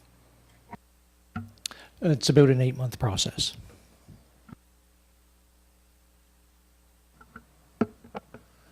Other debate or discussion? Anybody feel contrary to the motion? Deputy Mayor, are you confident that this is the best vendor to conduct this work based on your review and deliberating this with the committee? Yes, I am. And I would also just, to add to Councilor Miro's question about the timeline, there is a fairly decent engagement process involved, going out into the community to see what things we could approve on, what's important, what have been challenging with these documents. And so we need to make sure that there's enough time there that it's not targeted in such a small time frame.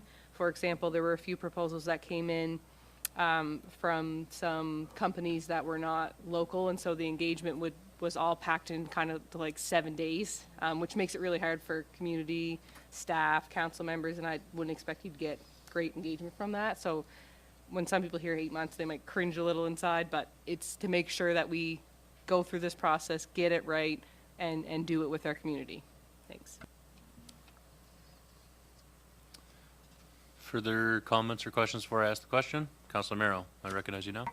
So it will be structured the same as the last process? Very similar? I think it's my understanding that in planning advisory, sitting down with Uplands and our staff, part of the process around planning advisory going forward with Uplands was they knew what kind of engagement happened in the past because they facilitated, and they also facilitated the latest session when it came to the Stedman building. So they know what worked well and what didn't work well. But I would just say that, like, please provide your feedback. So if you have certain things that you didn't think that worked well in the last time, or maybe you hear from community, we can make sure that that's shared. And I think any opportunity that we can improve, we want to do that. Any further, council? I'll ask the question. All those in favor of the motion? It's carried. 8.2 is service club recognition. Thanks very much, Director McLeod.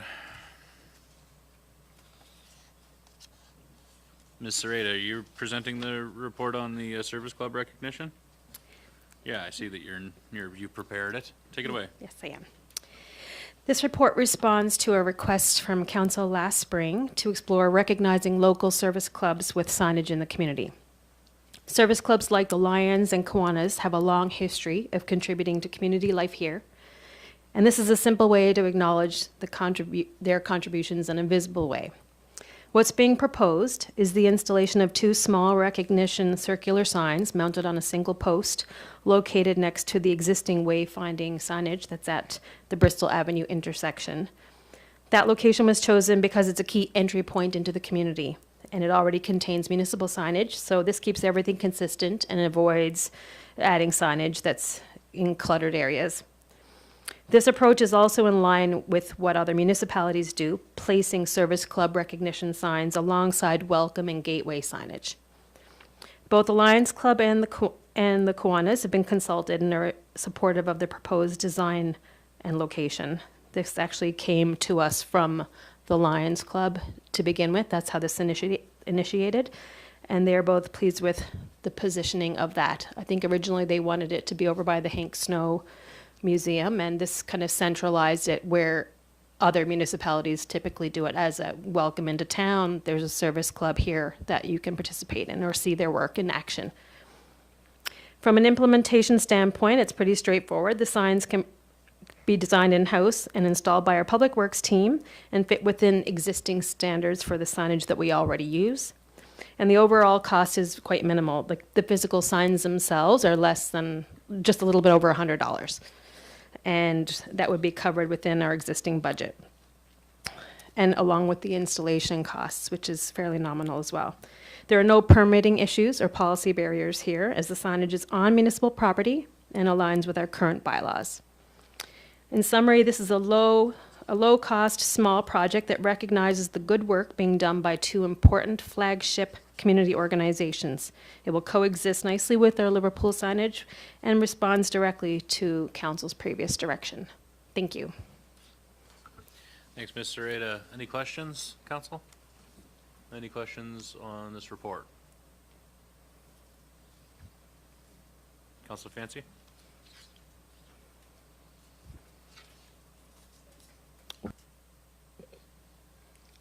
Yeah, I like the change of location, because I remember before we were going to put it over by the Hank Snow, and I think this works with people coming in to get the full vision of it. I think it's a far better location.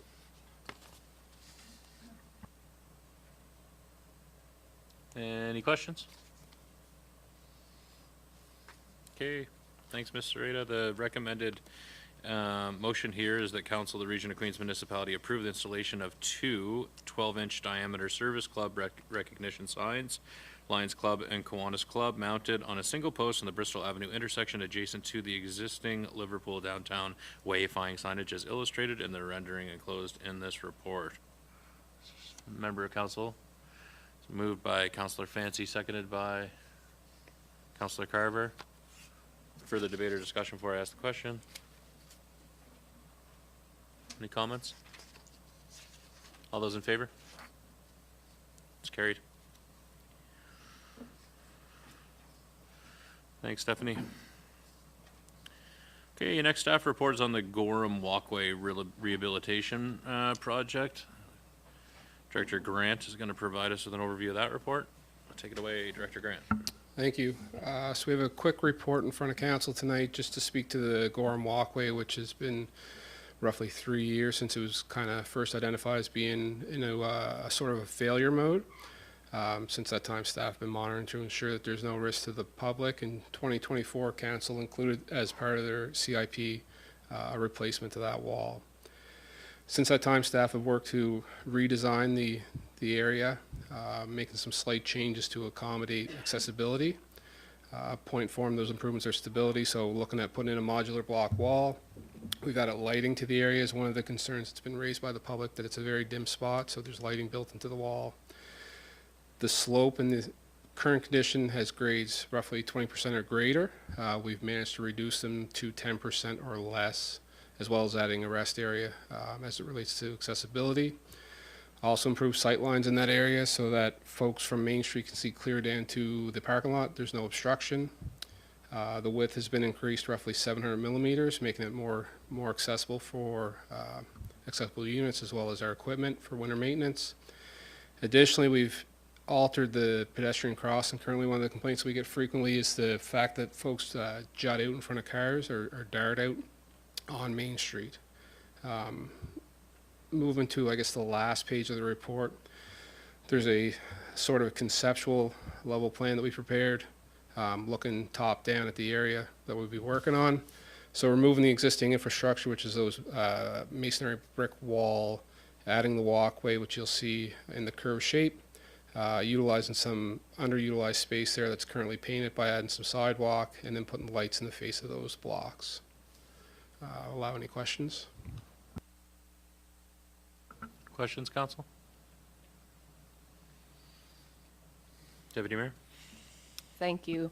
I'm just wondering, from that image, I guess, that I'm looking at here, is there any plans for seating around this area up on Main Street? I recognize that you said a rest bench, which if I understood correctly, I believe that's like as you go down the slope, not up on Main Street, but I don't see where that is necessarily highlighted, that bench. So I'm just wondering if there's any plans on Main Street for like a welcoming area where people can sit and things like that.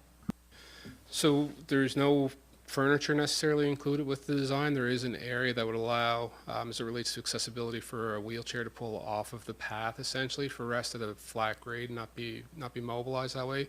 I think that's roughly 30 meters in through the path down the line.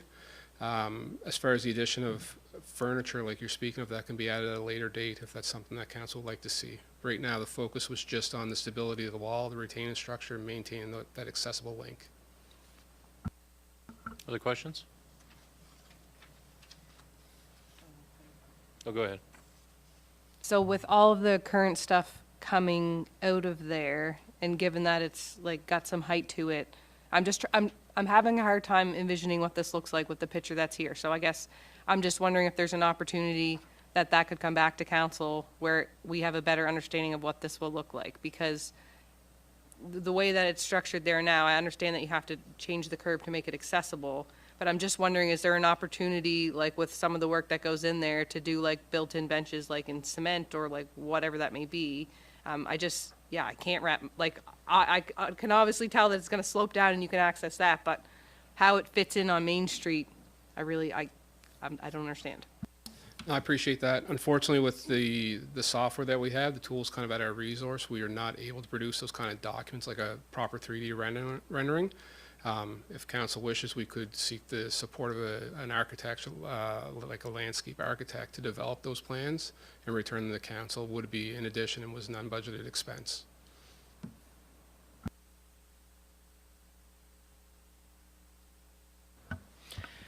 How much would something like that cost, an architect? We'd have to go to the market to get an idea and then come back to council again. So I am also just trying to envision what we're talking about here. So future state, would there not be a planter? No, so in the future condition, there's essentially plants in the same location along that west wall or the east wall of Home Hardware, the west side of the walkway. So we would reinstate similar foliage to what was there previous. The wall would be no more than 900 millimeters high, so there's no requirement for guardrail to be added to it, mitigating a lot of the issues that we have today and just kind of trying to maintain status quo for accessibility. Wondering, are there like lower cost options for us to consider to increase the accessibility here, get away, mitigate the safety concerns with just a lesser size of an investment? Based on the information we have, we're not confident that we thoroughly understand what's in behind that wall. So if we identify that the wall is not necessary, that's purely aesthetic or architectural, and that's council's direction, we would not reinstate it if that's what you want to do to minimize costs once the existing wall is removed. That would be one cost-saving opportunity.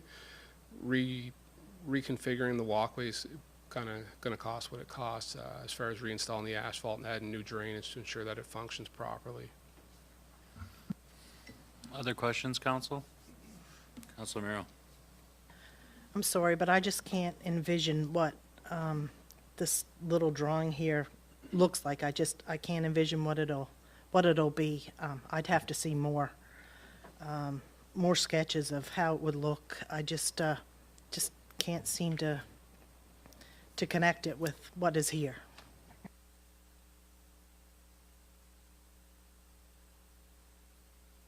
Councilor Fancy.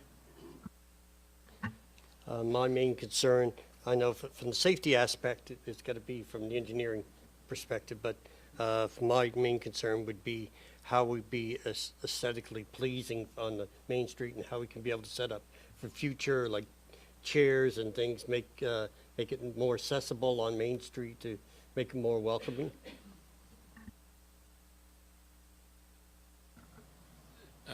Director Grant, would it be possible as this project takes shape to get a bit of a clearer sense of what we could expect this thing could look like at some stage?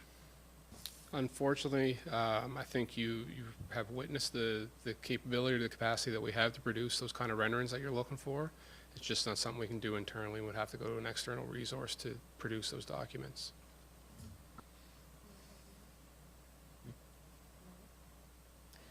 I'm not looking to see like anything like super snazzy, but on the left-hand side, it's articulated that there's going to be shrubs and things there. So for me, like just seeing things being labeled would be helpful, I think, because if there's going to be shrubs there in between Home Hardware and this walkway, then I'm trying to wrap my head around what the other side looks like where the existing walkway is. What is that? What will that be? Sure. So on the grade level that you're looking at against the blue building, the former bookstore, that would just be on grade.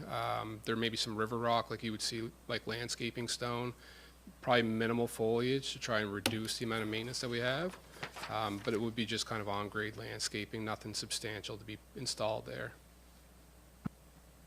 And further to that, would there be any guardrail or railway along that side of the walkway, or is that not required? Guardrail or a handrail is not required for that location, no. And if I could continue? So that would be the opportunity for like a gathering spot, like chairs or something like that. Just wondering also if you would have like the dimensions of that space, we understood how much space that was. I think as the project took shape, it'd be easier to confirm that. Right now, trying to mix grades between a high street and a low street between two different buildings in a constrained area, it's challenging to know specifically what will be available. I expect there'll be some sharp blending back up the main street, like in the area where we see more than 20% grade right now. That wouldn't be an area that would be suitable to put a park bench in. But if we can reveal that through construction and take advantage of that opportunity, that's something we can incorporate.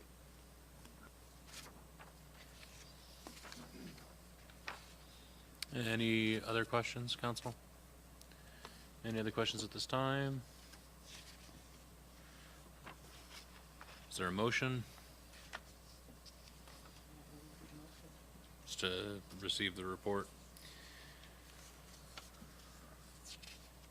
Is there a motion to receive the report? There's no action here. We're just receiving report, and then Director Grant would be coming back with us with cost and a plan at a later date, correct?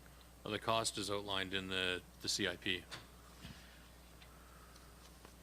But we can certainly ask. But nothing takes place until council agrees whether they're going to spend the money or not. All we're doing with this is accepting the report, right? Yes, but the money is approved in the capital investment plan, though.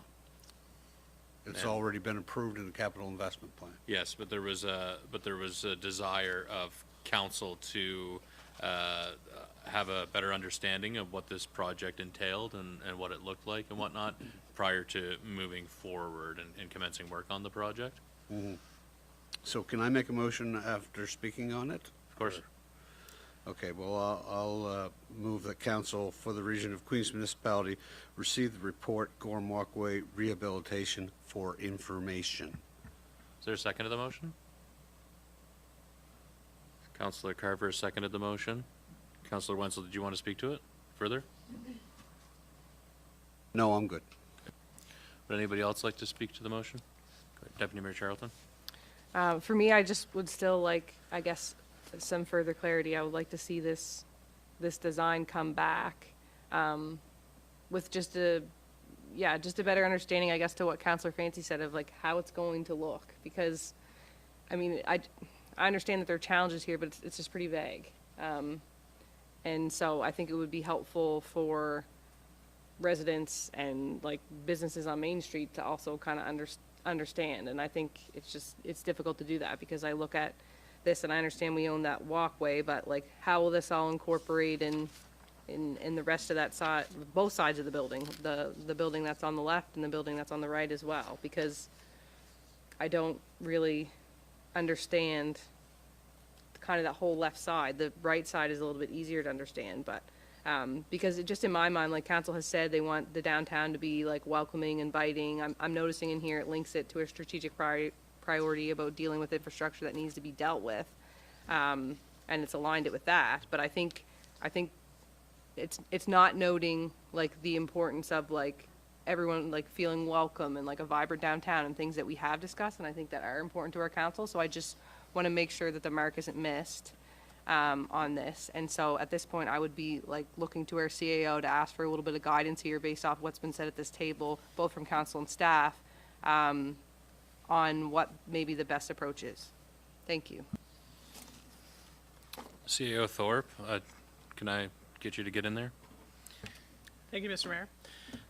So I think getting some clarity from council, understanding if we're talking specifically about what dimensions council's looking for, staff are happy to label those.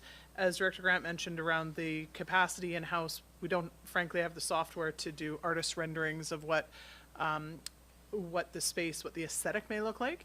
But if there's a desire from council, I think, to reinstate or reinforce priorities. So if it's a case of gathering spaces, if it's a case of there's specific species of plants that that council's looking to achieve, or a color scheme or that type of thing, would be helpful to know. And then staff are more than happy to come and bring that back. I'd like to ensure that whatever information council's looking for, we can define so that way we hit the mark. Thanks, CAO Thorpe. Councillor Merrow, recognize you. I would like to see a gathering spot, like a welcome spot. some may not remember the previous spot that was there before, but it was a spot with benches where people in town could gather, sit. I'd like to see a little bit better drawing than this, just kind of laying out places where people could sit, how much space it is in between the buildings, just a little more particulars. Councillor Jenkins? My biggest concern is with this is that it's a defined space and there's only so much they can do with it, and it's budgeted at $97,630, and the more we want, the more we're going to be paying. And at this point in time, I think we have to watch where we're spending our money. Okay, so my understanding is that from the discussion is that council would like an opportunity to engage further and receive some additional information on this project before it commences. I don't think that that precludes us from moving forward in receiving the report for information at this time. And then I think that we can circle back to it and clarify what the expectations of members of council are and what the capacity of staff is to respond to those information requests. Is that fair? Okay. With that, then I will ask all those in favor of the motion to receive the report for information. Carried. Thank you, Director Grant. And you're next up on the MPSE lift stations. You to speak to that this time. Thanks. So the next, I guess, major component of the Mount Pleasant Service Extension speaks more to the South Queens wastewater collection system. So recently, over the last couple of months, we worked with CBCL to complete a public procurement process as part of the Mount Pleasant Service Extension. So going back to 2023 when the work began, looking at the system expansion, it was identified that 3 lift stations were operating at or near capacity. Specifically, that would be the Hank Snow Station, which is on Hank Snow Drive next to the museum, Town Bridge, which is adjacent to the Town Bridge, and Cross Street, which is located on the bottom of School Street at the former Cross Street. So CBCL was hired to develop design documents, complete and issue the tender, go through the provincial procurement, through the provincial procurement portal, as well as Bonfire. 2 submissions were received and opened, and is the CBCL's recommendation to proceed with harbor construction at a price of just over $4.2 million. Just building on that, this here, element of Mount Pleasant really functions to serve all sanitary sewer customers on the South Queens system, provides improvements to our SCADA system at our South Queens treatment facility, significant upgrades to Hank Snow with a standby generator to ensure operation, belt and shiv upgrades, and a new control system. At Town Bridge, which we spoke about in November, there'd be a full station replacement with a new wet well, standby generator as well, new control system, addressing sea level rise and flood protection, and a concealed design in that very conspicuous location. Cross Street, looking at another full station and wet well replacement, as well as a standby generator, controls, sea level rise, flood protection, adjustment again, and another concealed design for that location. As we spoke about in November when we talked or presented to council the notion of the concealed enclosures, looking for pre-purchase of them, Cross Street and Town Bridge both require full relocation. Cross Street will move a little bit more south towards Main Street on a portion of private property, which we're working on an easement for. Town Bridge will move nearer to Henry Hensey Drive, and we presented those drawings in previous.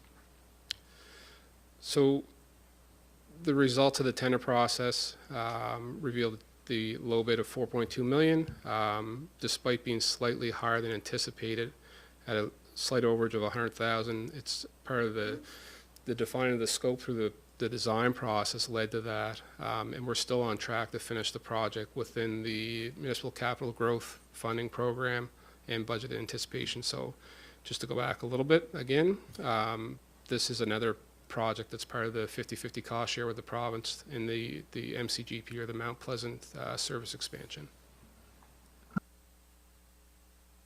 Thank you, Director Grant. Questions, Council? Questions on this report? Councilor Wenzel? Just for a second, let's pretend we're not doing the Mersey Point extension. These lift stations, would they still be needed without it? upgrades to these lift stations are required. I wouldn't say immediately, but very soon. So it's definitely, they're due enhancements to all 3 stations that will benefit all customers, yes. Other questions? Questions at this time for Director Grant?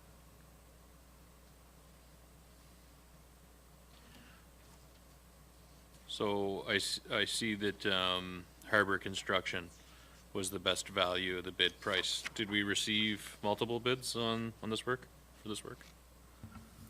Yep, there was 2 bids received. The other price was from Dexter Construction. Thank you. Any other questions for Director Grant at this time?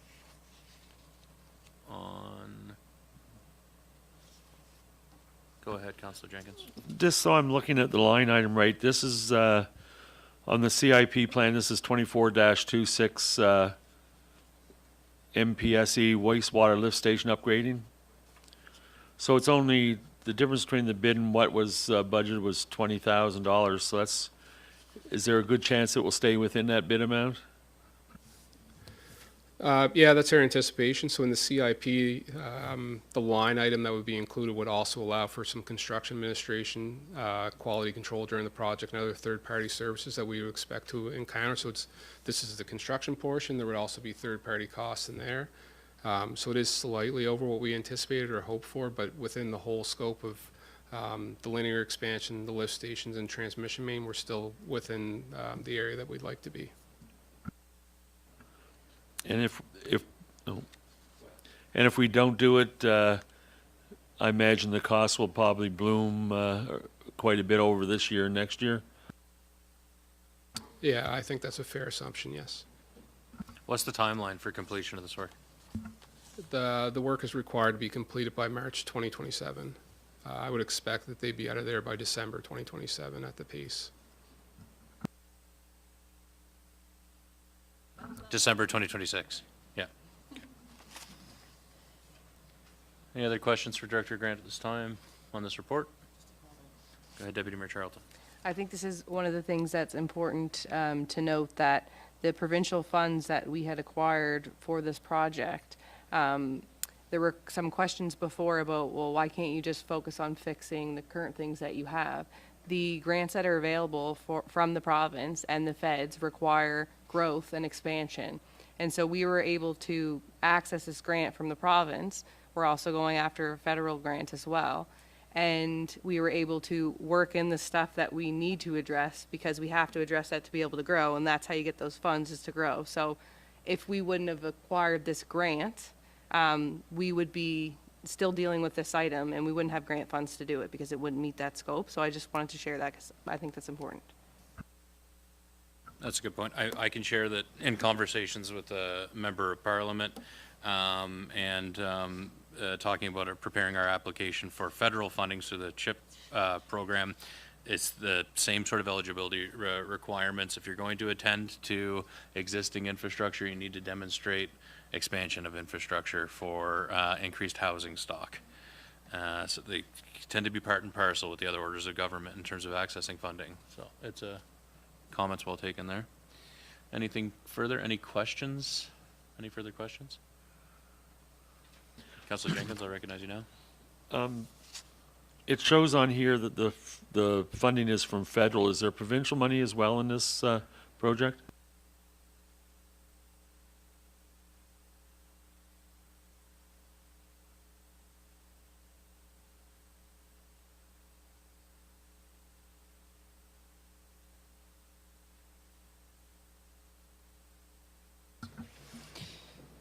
So the the funding that we received for that project was split between a number of budget lines. So the line above that, you'll see that the allocation from the province is $9.7 million. I mean, it could easily be half there and half there.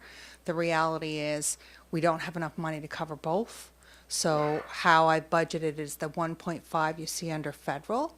That's from the CCBF.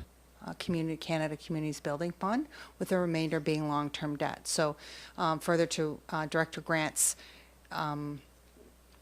pricing, our RFP came in slightly more, not very much, but there will be other costs that will be associated which will basically increase the long-term debt that will be incurred once the project is finished. So what sort of increase are we looking at for long-term debt? I believe the line there was 2.7.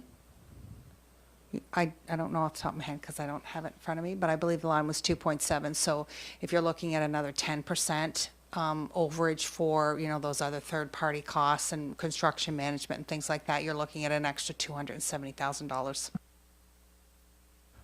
So the 2.718 million could go up to 3 million. Yes, that could be said about any expense that's on that list. We just do the best we can with the information we have when we prepare our CIP. Again, I just want to reiterate that the assumption that we'd have to incur long-term debt and the extent of long-term debt would assume that we don't secure further federal funds, which we are sort of poised and aggressively pursuing additional federal funds to offset the cost of this project. Deputy Mayor? Just one other thing that I'd like to add is we recently revised our, a few of our infrastructure bylaws, so we'll be able to implement those wastewater betterment charges. So later on in the meeting, under business members from council, or however you say that, it's a long day. I have asked for a conversation about that to make sure that those are initiated immediately, because that's always been the plan. It has never, ever, ever been the plan for this project to go up there with no cost to the developers. That's not a fact, and it's been shared in our community a lot lately. And so that's on the agenda for tonight too. I intend to bring a motion forward to make sure that those charges are put in place in general, because they're not for the whole county, and we have development going on in the whole county. So that's a great way for us to recover some costs, and it needs to be initiated, and it will be. So I just wanted to clarify. That's not being considered at this point either. Any other questions for Director Grant? I will open up the floor for a motion then at this time. Is there a motion, Council? Deputy Mayor Charlton. I move that Council for the Region of Queens Municipality accept the bid of $4,239,170 plus HST from Harbor Construction Company Limited for the Mount Pleasant Lift Station upgrades. Is there a second to that motion? Seconded by Councillor Jenkins. As the mover of the motion, do you want to speak to it further, Deputy Mayor? Would anybody else like to speak to it at this time? Any further debate or discussion before I call the question? All those in favor? It's carried. Thank you, Director Grant. Okay, next item of business is a report on the Strategic Action Plan Quarterly Update, and I believe it's CAO Thorpe. Speak to that one. Thank you, Mr. Mayor. So municipal councils develop a strategic plan that outlines council's mission, vision, and strategic priorities for the term of council. Those priorities identified by council subsequently shape the capital and operating financial plans for the municipality and corresponding staff work plan. Today, I'm pleased to introduce that work plan this evening, known as the Now, Next, Later Action Plan, which captures projects that will achieve the strategic priorities as identified by council. So on page 57 of your agenda package lists council's strategic priorities for the next 3 years, listed in the priority order identified at those town hall sessions from last fall. Pages 58 to 73 of your agenda package display each project by department. So a few notes for council's awareness. So we know that in municipalities, up to 80% of staff time is spent on the daily operation of the organization. So just the day-to-day function to keep the organization moving. So these projects outlined in the Now, Next, Later actually represent work outside of that 80%. Secondly, council will see that on future staff reports, the corresponding pillar and priority goal will be listed in the bylaws, plans, and policies section of each staff report. So this helps ensure that all work we do aligns with the strategic direction of council. Also, council is welcome to adjust the sequence of any of the projects should your needs shift over the coming years. So council, as you notice the items that are listed in the now and the next and the later, if council would prefer to see a a different priority sequence or projects moved from next to now, et cetera, staff would encourage council to take that action. An updated version of the action plan will come to council each quarter for your review. And finally, the ongoing updates to the action plan are actually found currently on our website at regionofqueens.com/now-next-later. So that document is also live online, that will be updated monthly by staff, and residents will be able to see that updated in real time. And with that, I'm pleased to take any questions. Questions, council? Comments? Things you want to see adjusted with the now, next, later? Councilor Mero. Yes, economic development. In the enhanced event delivery, it's next. Development enhanced slate of events at Queens Place Americenter and other sites in Queens County. I would like to see that move to the now. Our last council and this council stressed how much we'd like to see events happening at Queens County and things taking place, and I would like to see that move to the now. Let's call that a motion. Is there a second to it? Seconded by Councilor Roy. What page is that on, Councilor Mero? 62 of 200 for all our friends following along at home. So it's the enhanced event delivery, which is currently sitting as a next, sort of in the next category of the plan, and the motion would be to bump that up to a now item. Debate, discussion, CAO Thorpe. Thank you, Mr. Mayor. So again, staff are happy to make whichever adjustments council would like to see, keeping in mind that if staff capacity is full at this stage, obviously need to connect with staff, but keeping in mind that if we do look to shift items, looking at in that specific department, any of the items that are currently living in the now list, we would look to essentially swap those items. So if we presume that staff are at capacity, what items on the now list would council be comfortable shifting so that we can increase the priority to look at that enhanced event delivery sooner rather than later?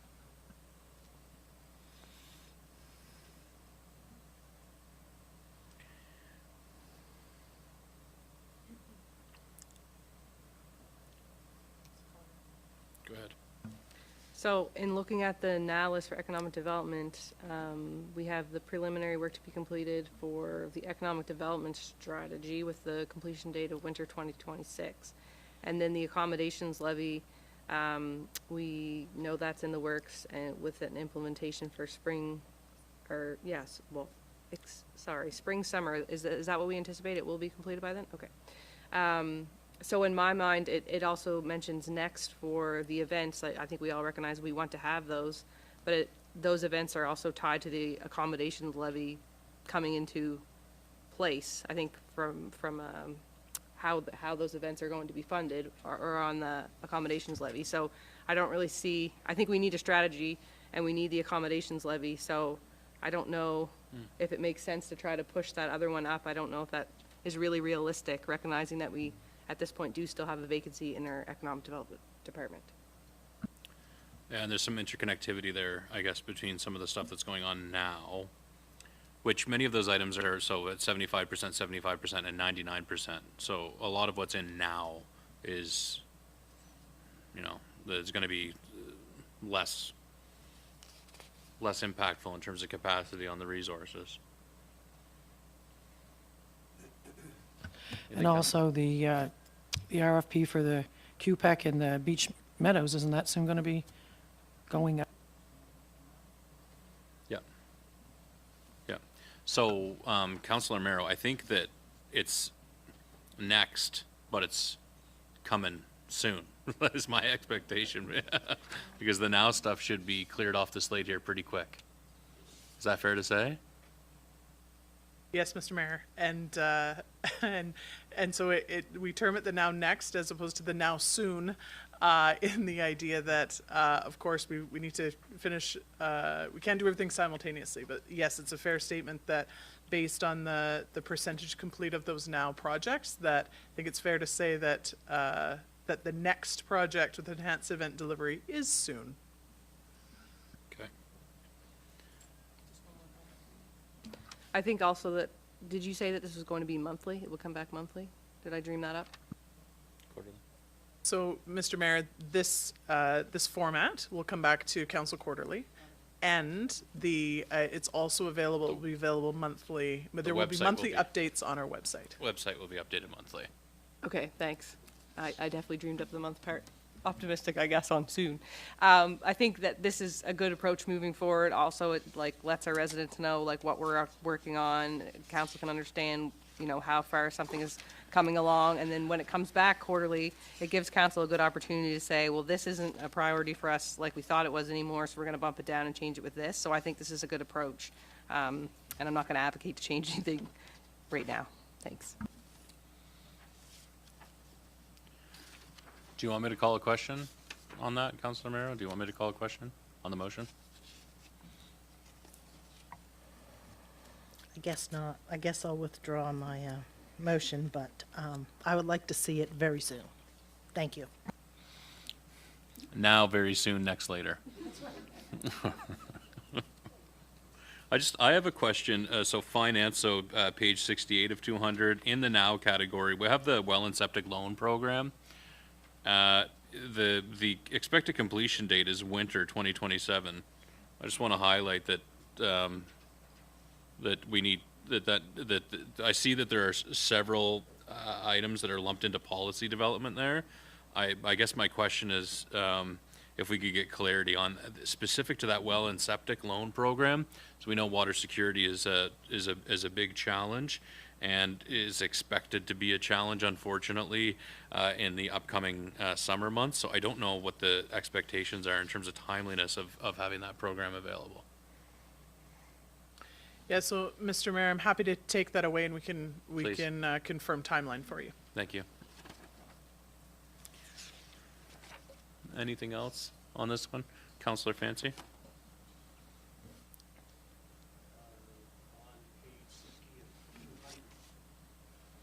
I keep pressing that and pressing it double. You gotta get it close to your face so we can hear you loud and clear. Well, actually, I press it and press it double, and I shut it off. Okay. That's not ideal either. So anyway, page 60 of 200, looking at the development of a dry hydrant policy, I don't know if this is just policy-wise or just implementation when it's going to take place, but is it, we just have to have a policy for the future? Or does that mean that the dry hydrants per se is put down as a later? Yeah. I'm just trying to find the wording. So is that, I believe that question is for you, CAO Thorpe. Yes, Mr. Mayor, I was just waiting for you to call on me. Thank you. So specific on page 60 there is to this policy itself. So looking at in the future, one of the challenges that we've had is ensuring that we're all on the same page as staff and council, the fire halls, residents, that what the priority of future requests are for dry hydrants. And so there's been some misunderstanding, I think, and misinformation over time. So the purpose of this item, and the reason why it lives in the later category, is the idea specific to the policy. So we can all be confident for future requests, what does it look like with the dry hydrant? So no, that does not impede our ability to do the work that we've projected on installation of dry hydrants or maintenance of current dry hydrants.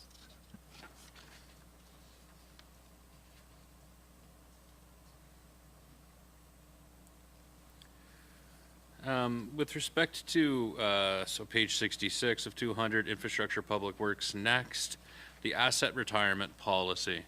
So no, there's been a fair bit of discussion and feedback from the community with respect to the assets that we have, the equipment that we have as part of the infrastructure and public works sort of construction capacity. So the asset retirement policy, is that something different than work on the sort of asset inventory where we could understand what equipment we have, what sort of end of life and like I think that there's a significant desire and interest of the council that I've heard in terms of being really clear about what equipment we have and what's required. You know, what's the sweet spot in terms of meeting the operational needs? Is the asset retirement policy where we're going to look into that, or is that something different? Thank you. So, different and connected. So when we talk about our asset management plans that we're currently building, our equipment asset management plan determines the current inventory we have, the useful life of each piece of equipment. So that gives that snapshot of the entire fleet we have of vehicles and also equipment in our stock. And then in addition to the asset retirement policy as identified on page 66 of the agenda package is a specific policy talking about disposing of assets. So whereas the asset management plan would identify and inventory each of our assets, the retirement policy is specific to assets that are no longer in use by the municipality or assets we're looking to dispose of. We don't currently have an identified policy. And so this way, it would give us the opportunity, as mentioned during public comment this evening, around is there an opportunity to potentially dispose of assets that are no longer in use? That's exactly what this, on page 66, that retirement policy is specific to disposing of municipal assets. Okay, so the former, the asset management, the inventory, taking stock of our current assets, is that currently underway? Is that in here somewhere? Or no? Yes, it is on page 68 under the Finance Now column when we speak to asset management plans. So this is a variety of, as it says, asset management plans with various Region of Queens departments. Okay. So the short answer is yes, Mr. Mayor, Thank you. it does exist currently in the Now list on page 68. Thank you.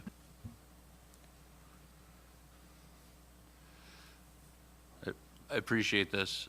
I think it's really important for council to have this information and for members of the public to have this information, so I appreciate it.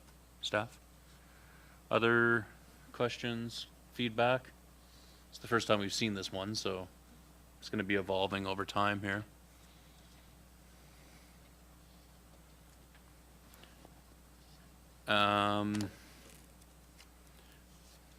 Deputy Mayor, can I ask you to take the chair while I speak to an item here?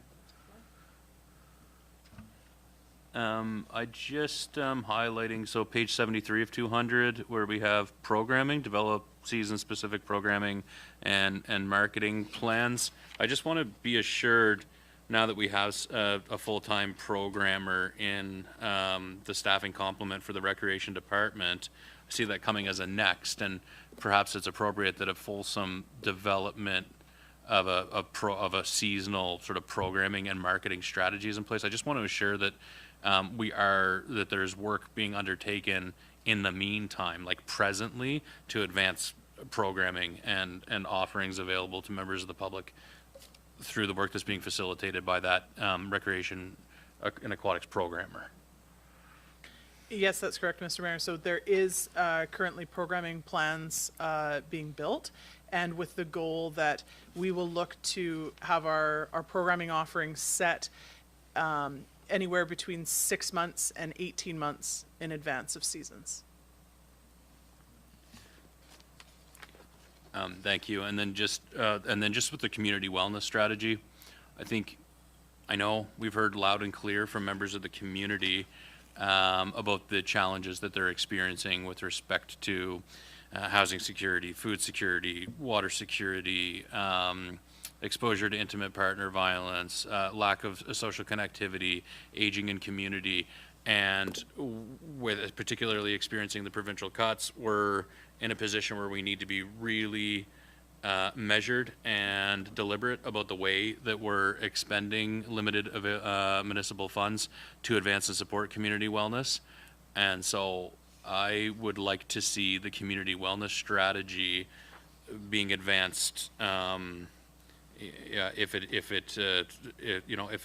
there's budget allocation for it in the, for the upcoming year, for that work to start sooner than later. And so I would, since I'm, have relinquished the chair, I move that we advance the community wellness strategy promptly in the new year. I see that we have community partnerships here. I think it makes sense for, as part of the engagement around community partnerships, to be starting the work of the community wellness strategy. Would be, so I move that we bump the community wellness strategy to a now priority. Is there a second to that motion? Seconded by Councillor Carver. Any other comments about that or questions, Councillor Jenkins?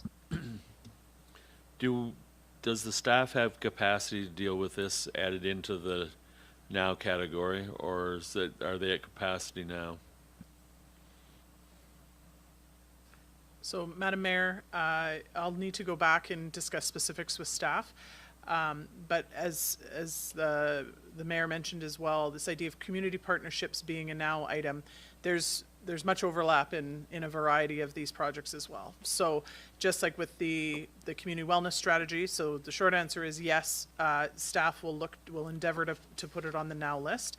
Council, keeping in mind, please, that the community partnerships are part of that wellness strategy as well. So it's an overarching note about community partnerships, and we know that as a municipality, we don't just drive all of the projects forward, we rely on those community partnerships. So the municipality, you'll often hear me talk about how as a municipality, we're a conduit. So we may not do all of the work directly. For instance, when we talk about intimate partner violence or gender-based violence, that's not a function of a municipality per se. However, that's something that we would work closely with our community partnerships on. Much like housing, which of course is a provincial initiative, we would still, as the municipality, work where we can to be that connector as well. So, so I don't have a specific answer to Councillor Jenkins' question as far as capacity in this moment, but understanding loud and clear, Madam Mayor, that Council's looking to move the community wellness strategy to the now very soon category as opposed to next.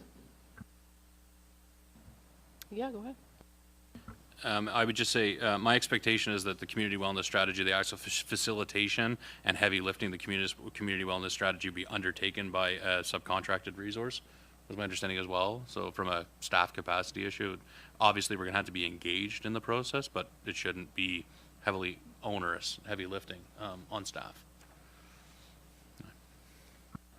Any other comments or questions about that?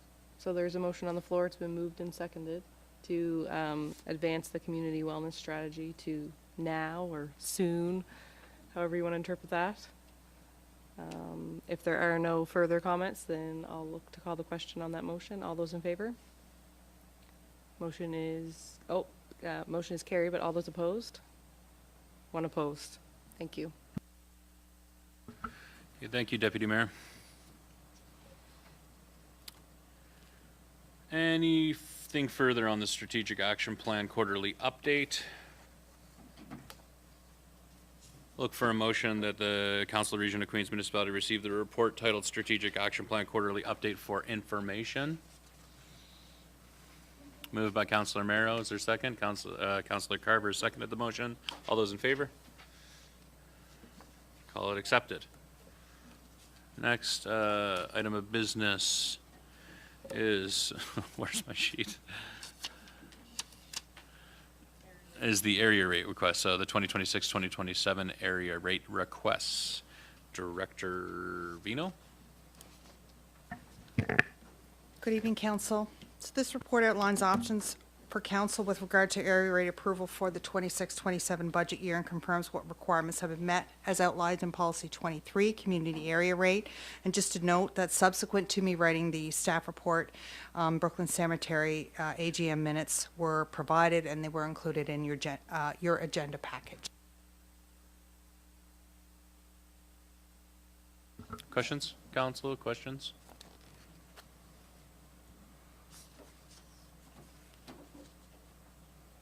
No questions? Is there a motion? Councillor Amaro? I move the Council of Region of Queens Municipality direct staff to include a disbursement of $38,000 to Brooklyn Recreation Committee and $14,000 to Brooklyn Cemetery Committee in the 2026-2027 operating budget. Is there a second to the motion? Seconded by Councillor Wenzel. Further debate, discussion, comments? Councillor Amaro? I just have a few comments. I'd like to address a few concerns that was brought up in the public comment session. My last term of council, we worked very hard, council and staff, to address the outdated area rate policy and put in tighter wording and reporting requirements. The reporting requirements is in a tiered system. Under 5,000, 5,001 to 50,000, 50,001 to 100,000, and over 100,000. Brooklyn Recreation and Brooklyn Cemetery Association fall under the 5,000 to 50,000 tier. This tier requires financial information such as income and expenditures and a balance sheet. For clarification, when an application gets above 50,001, a notice to reader is required, and over 100,000, an audited financial statement is required. These are the Region of Queens requirements per Policy 23. I have full confidence that these requirements have been met before it come to council. Any financial statements, notice to reader, or audited statements require a separate process and are the responsibility of Brooklyn Recreation or Brooklyn Cemetery Association to complete accordingly to their bylaws and not region staff. I just want to address another thing. It was noted that Brooklyn residents didn't know about the AGM area rate meeting and vote. Brooklyn Recreation and Brooklyn Cemetery Committee both joined forces and sent out a flyer via Canada Post. And that went out to Districts 5 and District 6. It contains specifics around the AGM, the area rate meeting vote, the times, the place. The Region of Queens also advertised in Queens Crown and on their social media platforms, and I advertised on my Facebook page many times. The results of the votes, Brooklyn Recreation 74 yes and 12 no. Brooklyn Cemetery Association was 72 yes and 14 no.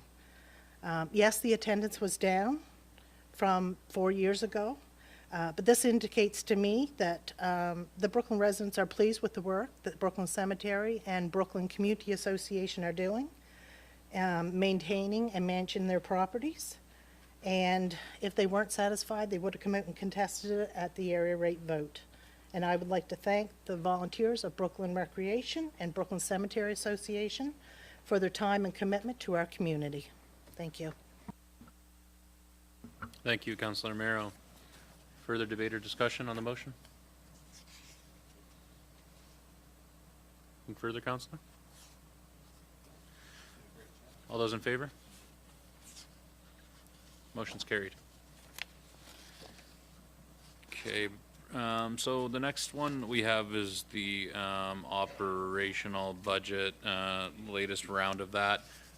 Perhaps we take a short break. If we could please reconvene at 8:15?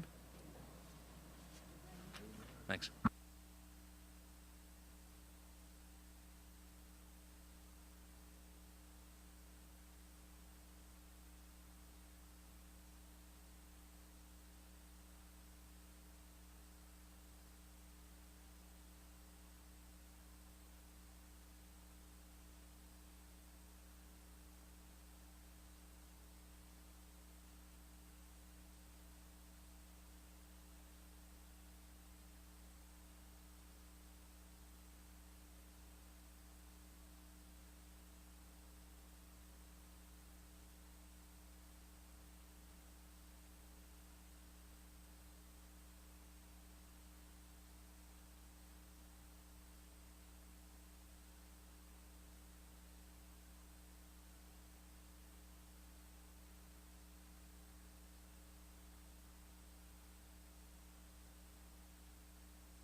Everybody could take our seats, please.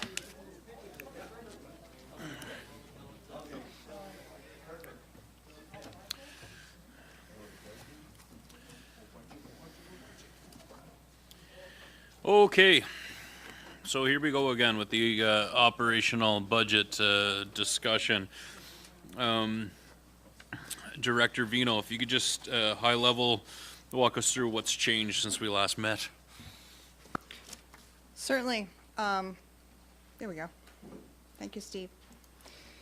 Just a review quickly of the changes. We started on March the 3rd with a $3.1 million deficit, and we're down to March 24th with an $818,000 deficit. Some of the changes that were made in the mandatory costs since version 3.1, we reduced the RCMP officer. From 2 officers to 1. That was the biggest change. So now we have mandatory costs of 15.1 cent. You'll notice that we did reduce the policing, the remo, and there was a small reduction in the staffing because the medical benefits was taken down to 1%. So in version 4, our revenue increase, which is on page 7 in your workbook and 132 in your agenda package, we had just over $2 million increase in revenue. So the increases in revenue just still doesn't cover the increase in our mandatory and significant costs. So we've got a shortfall of about $170,000, and our total cost increases were almost 2.9 million, which is on page 23 of the workbook. And so the other expenses that were not funded were about $650,000. So the resulting deficit that you see in version 4 is $818,478, which equates to a 5.5 cent increase on the tax rate. So again, just to review, we went from 22.2 cent increase on March the 3rd down to a 5.5 cent increase on March 24th. So the reconciliation of changes report that's included in your agenda package, these are some of the bigger items. We reduced funding for the RCMP officer from 2 to 1, as I mentioned previously. We reinstated some operational expenses for cameras and the recommissioning study. So they had been removed by myself in version 3.1 when I went through and did applied my 2.6, but the funding from the reserve and surplus was still there. So we put the operational expenses back in. We reinstated the fire department funding methodology. So if you remember, I had applied the 2.6 and we went back to cents on the tax rate. Reinstatement of the economic development project support of $50,000 from version 3.1. And we reduced the EMO membership fee because there will be a partial year. We reinstated conference funding to version 3.1 level. We added 1 new fall NSFM and we removed FCM. And then we increased the number of the staff training lines. So changes were made from version 3.1 are red bolded in your workbook. And if you notice in your workbook, I now have columns. We have version 3, 3.1, version 4, so you can kind of follow along where we are. There was an item that Director Roberts brought to my attention, and I just wanted to make sure that you were all aware. There was some conversation around this issue and was a concern at the last meeting. So it was council's wish to make sure that the level of funding that we had for our North Queens pool was adequate. And when the 2.6 was applied, it was not. So Director Roberts and some of the infrastructure staff let me know. So I think there was a couple of $1,000s added back to that, but that is listed on your reconciliation of changes report as a separate item. And the next decision that needs to be made is, and this one needs to be made either tonight or very soon, because we need to have direction from you, council, as to what we're going to do about custodial services. So there are a number of options that were provided, and the detail of which are in the staff report, and I would now ask Director Roberts and Director Grant to come up and answer any of your questions regarding the custodial services. Currently, there are no additional custodial services included in version 4. So whatever you decide, if you decide option 2, there will be an addition of 1.2 cents on the tax rate. Option 5, there will be an addition of 0.6 cents on the tax rate. And that's why I put those numbers in there so you kind of understood that right now they're 0, and anything you add will cause a change in the tax rate. So Thank you, Director Vino. Council, questions with respect to the options put forth for custodian or custodial services for QPAC / the new pool? Various options outlined here. Questions for the respective directors? Sure. Sure.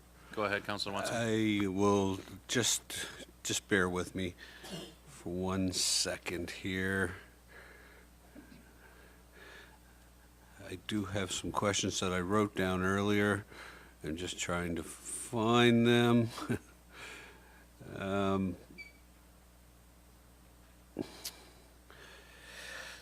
The original proposal, you asked for 3, and I think you were pretty clear with us that you would like to have them work a shift rotation, and that you would expect them to basically be trained up.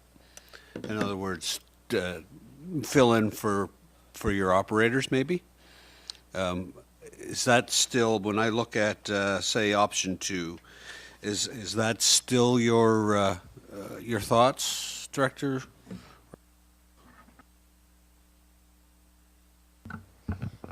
I'm just finding option 2 here. Just bear with me a second.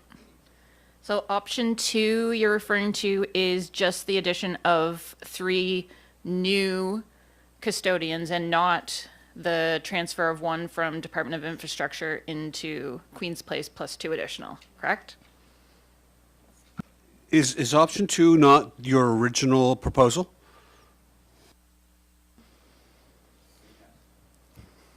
So yes, option 2 would provide us with the opportunity to do the things you mentioned, like have them cover and assist with snow clearing, general facility maintenance, as well as the option to train them on things like the Zamboni in the case that we were down operators and required somebody to do that function as well.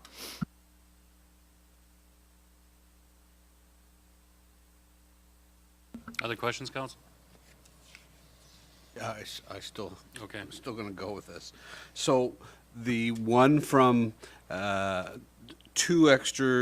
new, but 1 provided from infrastructure, which I guess would be Director Grant's crew. In that proposal, the one that's provided from Director Grant's crew, that person also trained up, or is that just that person's provided when you mostly need him, depending on how he is scheduled within the infrastructure crew? I'm trying to get my head around that. Do you know what I'm asking?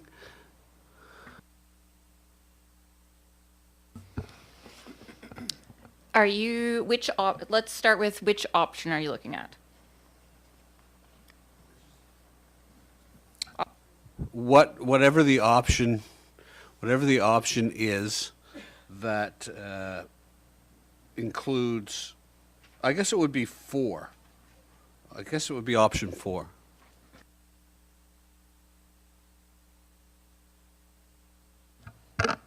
Could I jump in here? Is that appropriate? I think if I'm understanding what he's trying to say is option 4, if council were to entertain increasing 1 full-time custodian, that would actually give under this option, it would give Queen's Place 2 full-time custodians, because the recommendation here is that 1 would come from Public Works, and so there'd be 2 left in Public Works and 2 full-time custodians at Queen's Place. You are correct.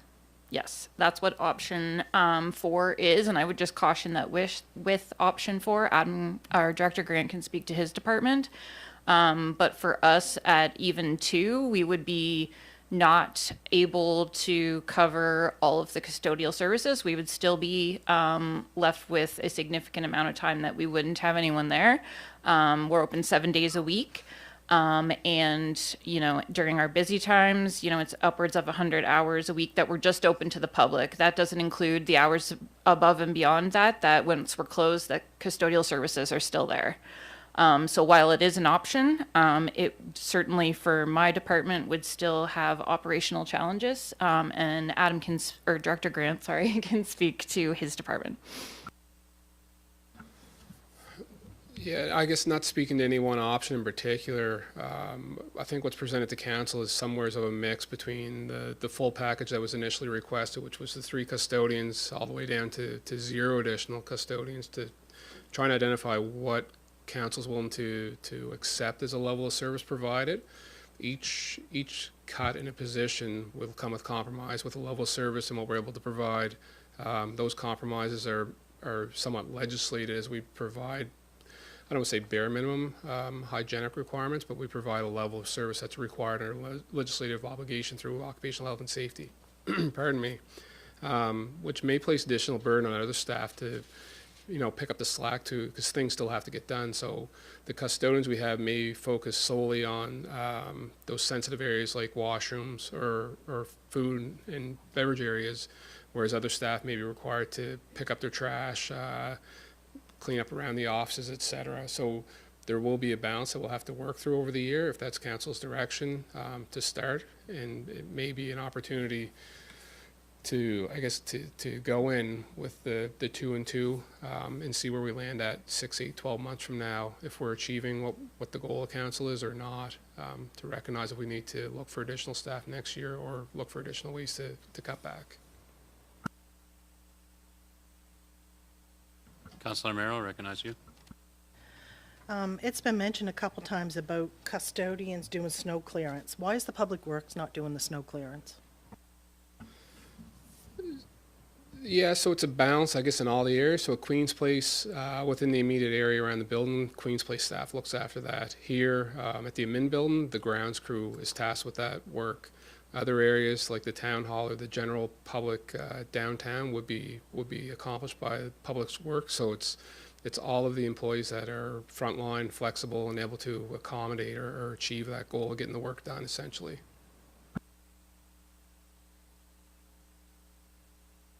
And is it presently, who does that snow clearing around the doors? And is it like the operators? Is it the operational staff at QPEC who do that snow maintenance, snow clearance now? Yes, so with assistance from other staff. So it certainly is primarily our operators that do the large quantities of snow clearing, but we have all departments that then have to pitch in order to maintain it all day. Because of course, as a public facility, it's not just once in the morning, it's continuous all through the day. And when you have situations like Monday's a great example, when we had the snow event, we had to bring in additional operators and then rearrange schedules, take people off days off in order to make that work, in order to complete our requirements for egress and to be open as a facility, plus still operate for the entire day.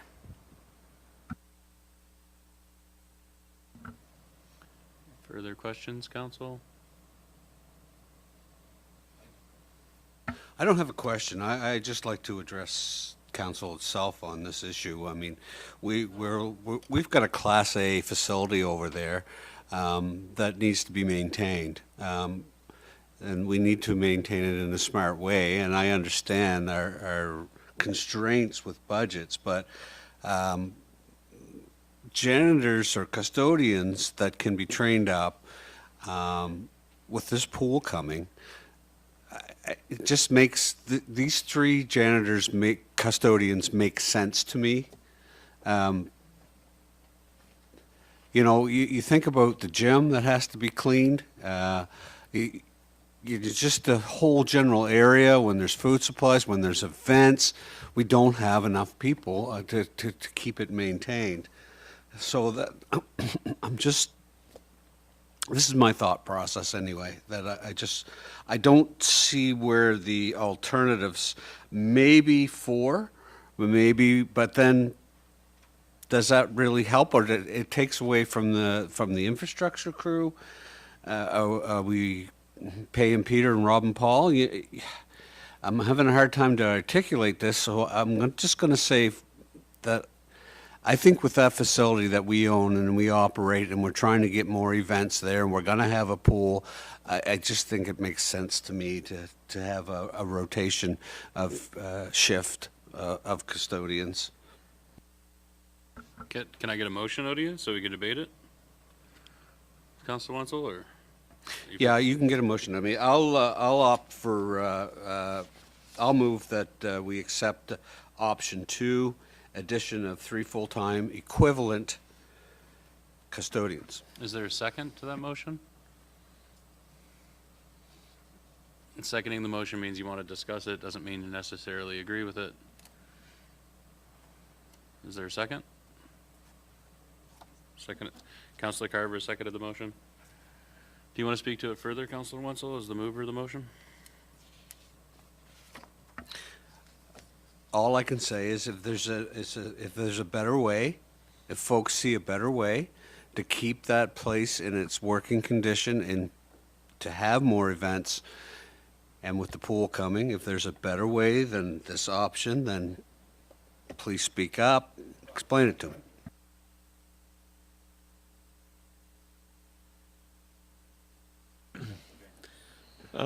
Director Grant, on option 6, it shows that you would lose one custodian that you currently is probably putting over to Queen's Place anyway.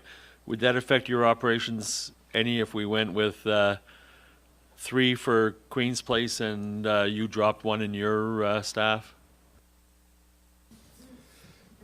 On the surface, no, we're not expecting to have a significant cut right now that would kind of reflect the input that we're providing at Queen's Place. So I think it's easily accomplishable. One of the things we're hoping to do was to expand service and provide improved service to all our areas, which is something we're not accomplishing right now. So while I think we are meeting the minimum standards, it'd be ideal to improve upon that. When we look at areas like we're looking at public washrooms at the play park, which is going to require additional cleaning. We look at the facility in Beach Meadows, which requires additional cleaning. It's hard to support falling short of those, really important community centers that we wouldn't be able to provide a good, thorough custodial service.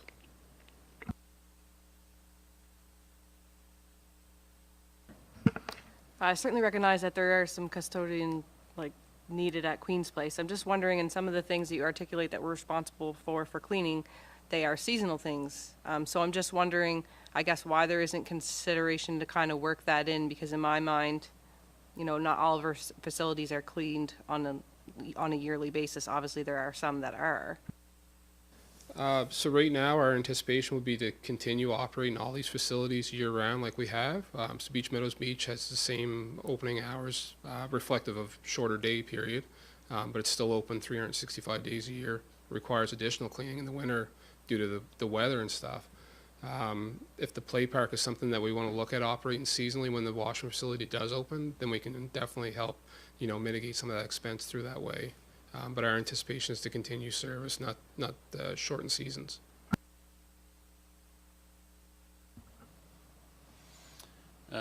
Council, there's currently a motion on the floor to look at option 2, which is the addition of 3 full-time equivalents. Is there members of council who would like to debate against that, or not interested in supporting that motion at this time? I'd like to hear from you. Councillor Carver? Maybe option 5. Maybe that's in the middle.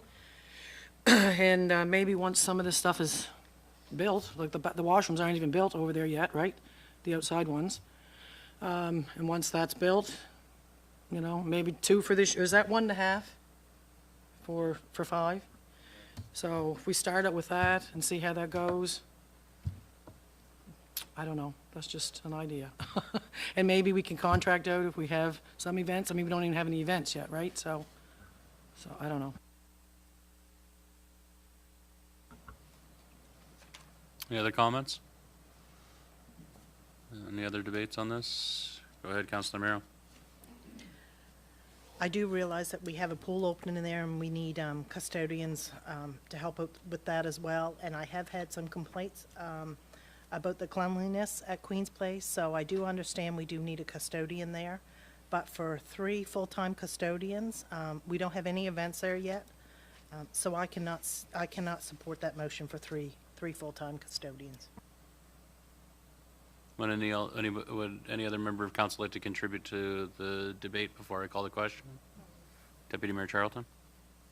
I would agree with Councillor Miro based off some comments made in previous budget talks and how it was mentioned before that Queen's Place had a dedicated 0.5 full-time equivalent custodian. I understand that the pool's coming in and the traffic is going to increase. I'm just having a hard time understanding how it's become such an issue before that even happens.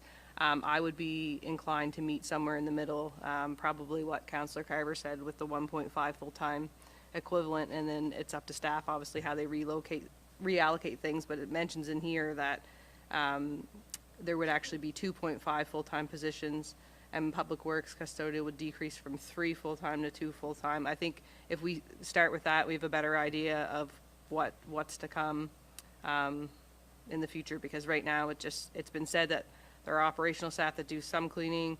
You know, and I'm not trying to get into the weeds here, but I just think I think that's a better compromise at this point, because they do need custodial services, so I don't think it should be ignored. I think that would be unfair. Councillor Fancy, I recognize you now.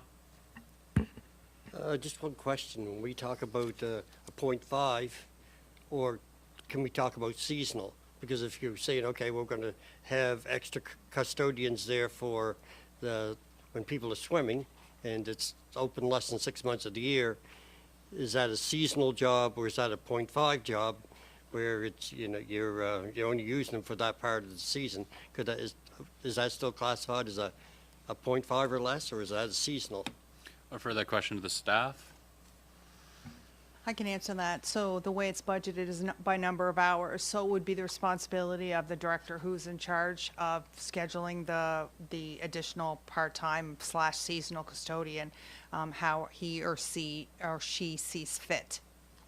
Yeah, and I appreciate that comment, Director Vino. I think, from my perspective, it's council's role to allocate budget and to set expectations with respect to the level of service. How those resources are deployed to meet that level of service, and from my perspective, is an operational detail that is really not the lane of council. I appreciate the description and the information provided, but I think it's important that we stay out of the operational lane, and that staff deploy those resources appropriately based on the operations on a day-to-day basis. Is there further debate or discussion, though, on the motion that's on the floor before I call the question? So I will repeat the motion. So the motion, in effect, was to add 3 full-time equivalent custodians, which is articulated under option 2 on page 120 of 200 in the agenda package for today. All those in favor? Those against? It's defeated. I'm hearing from Director Vino that's important we make a decision. If it's the will of council, I believe we should continue to debate this. Is there another motion? I will. Deputy Mayor Charlton, go ahead with the motion. I would move that option 5 is incorporated into the budget at a cost of $89,300. Is there a second to that motion? Seconded by Councillor Roy. Do you want to speak to it further, Deputy Mayor? Further debate or discussion? I'll recognize you, Director Roberts. I just want to make a note about that option. So when we have that option, it sees one of the Department of Infrastructure staff moving over. It takes us to the 2.5. I would just note that when we have vacations, there's no coverage available from custodians in the other department. So we will have to make staff in the facility and take them away from their current jobs in order to maintain cleanliness in the facility during those times. You have a question? I'm just a little confused about that, because we would have 4.5 at this point, custodians, and they wouldn't all be off at the same time. So I'm just trying to understand the thought process around that. At Queen's Place specifically, under option 5, we would have 2.5 full-time equivalent, and Department of Infrastructure would be down from 3 to 2. So they wouldn't be able to take on additional tasks beyond their current custodial tasks to pick up the slack at Queen's Place. And with 2.5, if someone's on vacation for a week, we're still open 7 days a week. And we only have a certain number of hours under that to allocate to cleaning the facility. So it would take staff from other departments in order to cover that cleaning. So how are you managing now? I mean, you're going to get extra people, and then you still can't manage. So I don't understand this. Like, I'm trying to understand you're getting additional people, and it's still not enough. So. So right now we're supplementing a lot of the work with the use of the grounds crew. So there's 4 full-time groundskeepers hired by the Region of Queens to conduct the mowing, the trail maintenance, all that work year-round. Right now supplementing the custodial service or helping to offset that deficit. We can plan vacations, we can't plan illness, family emergencies, those kind of things. So there is times when, despite the best of scheduling, we run short and we have to pull in additional resources, which council has provided to us to deploy to complete other work. So there's always ways to help mitigate, but there's definitely a loss of service somewhere along the line to make sure that the services continue being provided. Any further debate, discussion, comments before I ask the question? Go ahead, Councilor Miro. I guess I'm a little confused, as well as Councillor Jenkins. This facility has run for 10 years, and I'm not sure how. We've had events, many events, in the past 10 years, a lot more than what we're having now, and we haven't had this problem.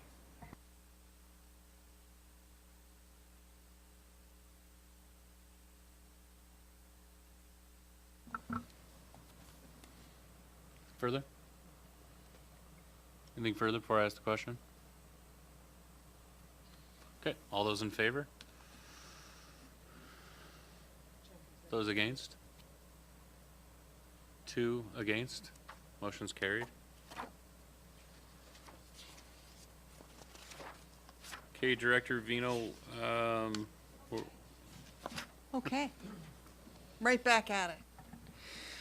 This slide is just for your awareness because I know it was a lot to take in when we reviewed the version 3.1. So version 4 includes, no laughing, includes significant reduction in funding, as you all know. So we still have some projects that are included in the Queen's Place maintenance budget. We have the wall replacement, the parking lot improvements, and the recommissioning study. Those are all funded from reserve/surplus, so we still have those in there.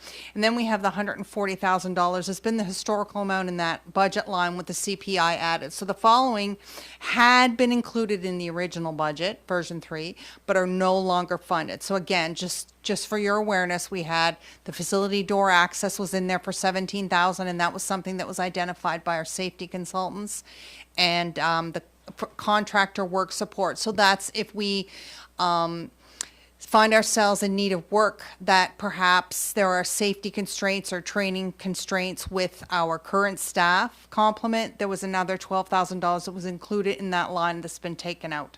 So again, I just wanted council to be aware that these 2 things, the budget that Director Roberts had put in that line, those 2 things are have been removed. Are we good to move on? When I looked at the reconciliation changes, so it went from the last budget documents had 5.4 cents, and then it went to 5.5 cents with the net change of the 11,000 or whatever. But in that document, in my mind, if it's gone up that point, 0.5 from 5.4, my gosh, it's a long day, 5.4 to 5.5, the Queen's Place recommissioning item that you mentioned, and the other one was the IT cameras, those were funded out of like surplus reserve. So I'm wondering how that math increased. I'm confused. They increased because the funding from the reserve was still in Section 8. So when I went through and did all of the slashing on for the 2.6% and all those budget lines, I took out those things, but I didn't take out the revenue for them up in Section 8. If you go back and look at V 3.1, you'll see that 52.5 and the 66.4 are still in Section 8.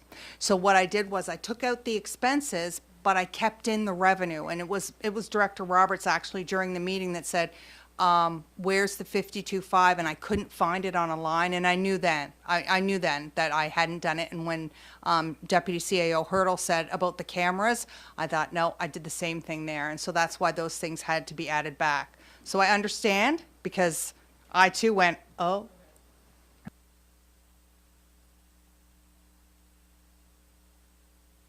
So just to be clear, those two items, the Queen's Place, pardon me, those two items that we were just talking about, so those are still slated to be funded from reserves? That's correct.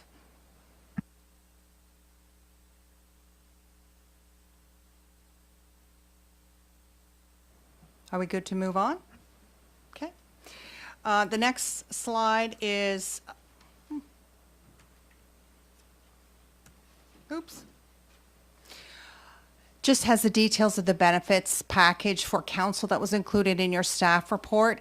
When the budget, this version V4 was prepared, staff, myself, made some assumptions in the number of counselors who would be enrolled in the program. So I knew that there were members of council. I know Deputy Mayor Charlton had mentioned that she had alternative coverage, and I made assumption that there were some Bullwater retirees that are also on this council that perhaps still had Mersey Protective. So the cost that's included in this version 4 of council benefits is $9,600. And I believe when the mayor spoke of it, he said his math was about 9, so I figured that was close. And so the thing that was interesting to me here is that the cost sharing for council doesn't have to be the same as employees. So council could decide to fund all of it themselves or to put the cost, all of it on the tax rate. That's something that council can decide. Once council decides that benefits are available to council, it's mandatory. So let's say if I was on council and I did not want to pay my $240 a month for single coverage, and I don't have alternative coverage, but it's mandatory, just like it's mandatory for employees. There are some pre-existing condition and age disqualifications that I didn't get into because I don't, it's really none of my business, so that will have to go along with if council decides that they want to have health and dental as part of their remuneration package. And there's another note that that package, I understand later in the agenda, policy 27 will be discussed, and if council decides to include benefits in their compensation package, that should also be included in the policy 27 revision. Are there any questions on the benefits?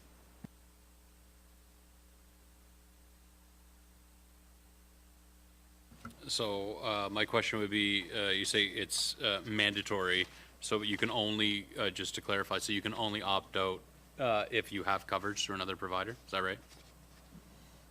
Thank you. Any other questions, council?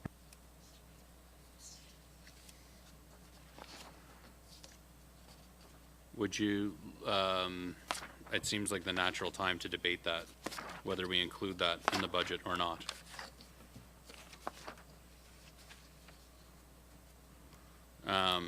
Perhaps if there's a motion of council with respect to that item, then we could debate it.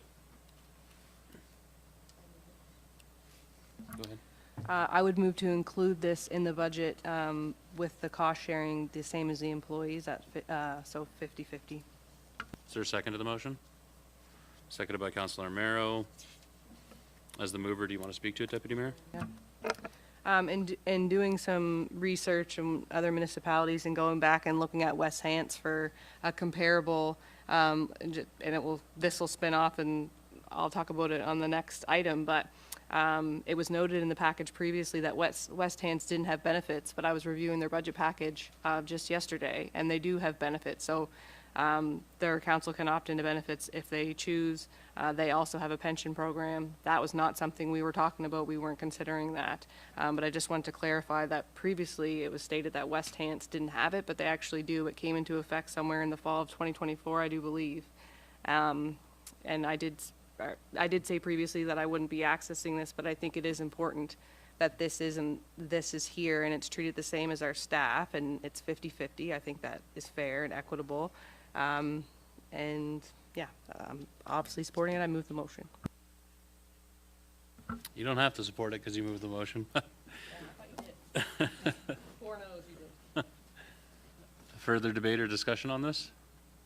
I have, Councillor Wenzel? I would question, there's not enough detail with the all other eligibility requirements in terms of the plan must be met. Example, age or potential pre-existing conditions. I don't know what all the requirements are for the plan itself. And for me, personally, at 63 years old, I have a lot of pre-existing conditions. So, you know what I'm saying, right? $240 a month, and they probably won't cover me because I have pre-existing conditions. I don't see enough terms. I think it's a great idea for the younger people here on council, and I suspect more younger people in the future. But I do have a problem with not seeing all the terms of the plan itself. Councillor Wenzel, I think the biggest concern that when I spoke to our provider was that there were municipalities who had councillors who had aged out, so over 70. So that was a concern to them, and the pre-existing condition was less so, because I think it has to be something severe. It's the same thing as all of us as employees have when we join the plan. I ask specifically about it because I understand that in my previous life, when someone came in late to a plan, they always had to have a medical to make sure that they were healthy. You could go on the plan. So I asked specifically if that was required, and they said no. So I think the primary concern is age, and that's the same rule for all of us that work at the municipality. 70 is the age out. It's the age out. I think it's 70 that you would age out of the plan. So I guess I would caution you, if that's your concern, I'm not concerned about that. We have a very good, it's an NSFM plan. It's a very good plan. It doesn't come at a low cost, but the coverage is good. Further debate or discussion? Councillor Jenkins? I'm for the benefits, but I'm just not for the 50-50 split. That's my opinion. Can you If councillors elaborate? want it, they pay for it themselves. So, sorry, you would be in favor of councillors paying 100% of the principal? Correct, 100%. Further debate or discussion?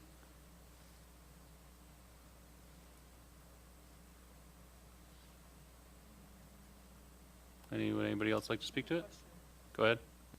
Director Vino, do you know in looking at this, if that 50-50 split for the municipalities that are in the group benefit program for NSFM, if that's typical? Or would it be something different? I do not. I'm not sure. I mean, I recognize Councillor Jenkins' opinion, haven't heard others at this point. But I don't know if I need to separate them or if we could just move forward with considering this in the budget, recognizing the number might change, but seek clarity around, for the municipalities that do participate, for their elected officials, what do their splits look like, just so we could see where, like, what's best practice, or what, what's common. Sorry, so do you want to withdraw your motion and ask for further information at this time, or?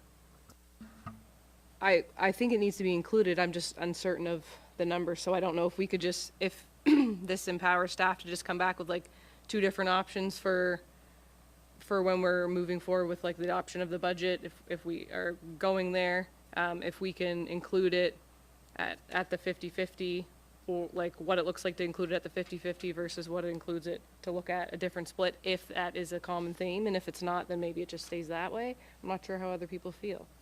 What do you think, Council? I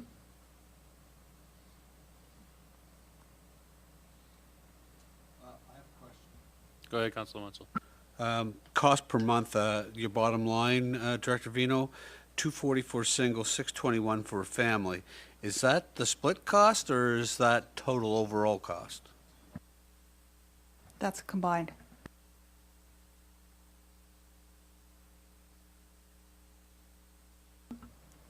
And you foresee roughly, sorry, I don't see the line item, but I think what you had said in the report, it's probably contained in the report, $9,500 is the cost of the organization if it was a 50-50 split? So the current amount in the budget includes one member of council who has a family membership and 4, these are assumptions that I made, and 4 who are single.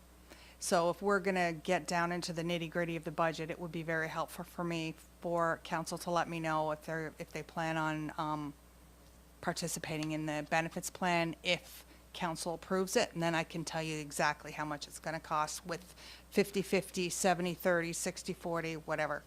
So right now, it's based on that, it's $9,600 and change. Based on a 50-50 premium split? Correct. And those 4 people as a single and 1 person as a family.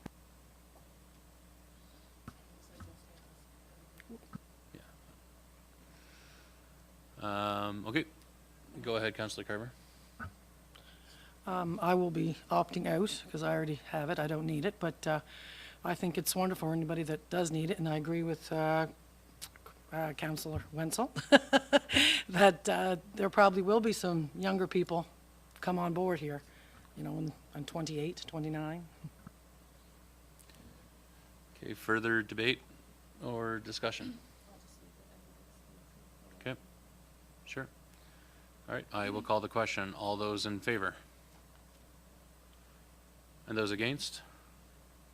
2 against. Motion's carried. Okay, Director Vino, back to you. Sorry, the last report I have is the reserve activity report, and the only thing you're gonna see here in terms of changes is me reducing the amount that I had funded from the surplus for the 30th anniversary celebration from 30, because my brain was 30, but the actual cost of the event was 15. So I had to reduce that, and that's the change that you're gonna see versus B 3.1 versus B 3.4.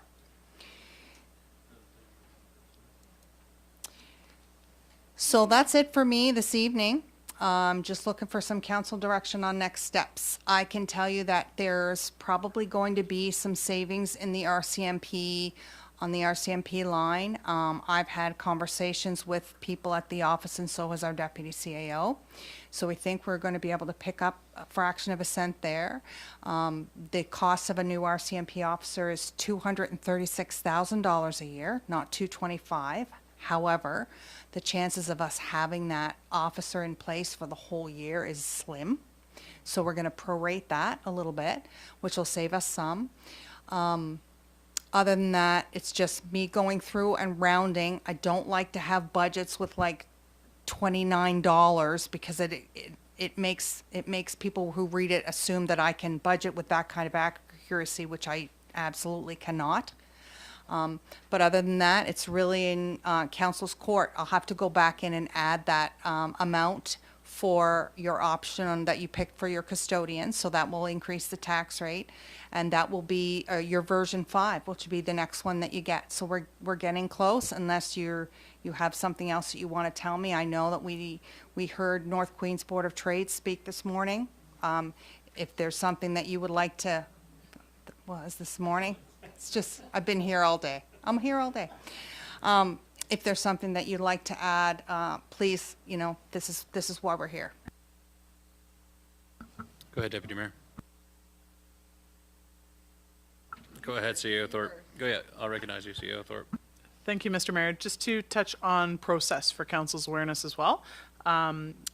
The timing as far as the next regular meeting of council after this evening is scheduled for April 14th. And so just as a point of interest, if council wishes to call a special meeting for further budget discussion or adoption, you're of course welcome to do that. That could be part of your discussion this evening if you wish. So in the event that staff do not receive that motion or direction this evening, the next time that staff would see you is the next regular meeting scheduled for April 14th. So just something to keep in mind from a scheduling perspective. Thank you, CAO Thorpe, for that. Deputy Mayor, I'll recognize you. Thank you.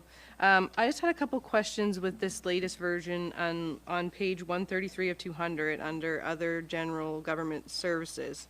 So we had taken out FCM because nobody was going, but that number has actually grown from the previous. So the only item that was left in there was CAMA at a cost of $6,000. So I just wanted to flag that because I'm not sure what happened there.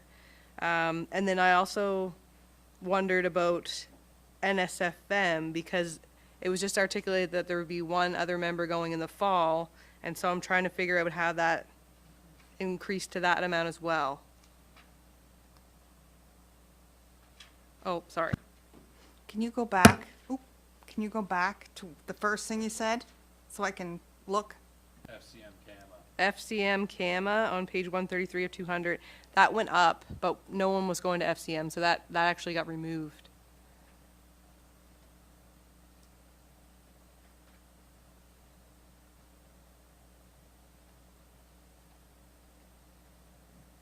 And yeah, so I was just a little bit confused kind of about a couple of those lines. The NSFM one, because I was surprised how that grew so high. Because I mean, I know that there was a sheet previously on some conferences, but like looking back at that and like looking back at the expenses I had associated with accessing some of those conferences, I think some of the prices are a little bit high, but yeah, I guess AMANS was the other one that grew again from the previous.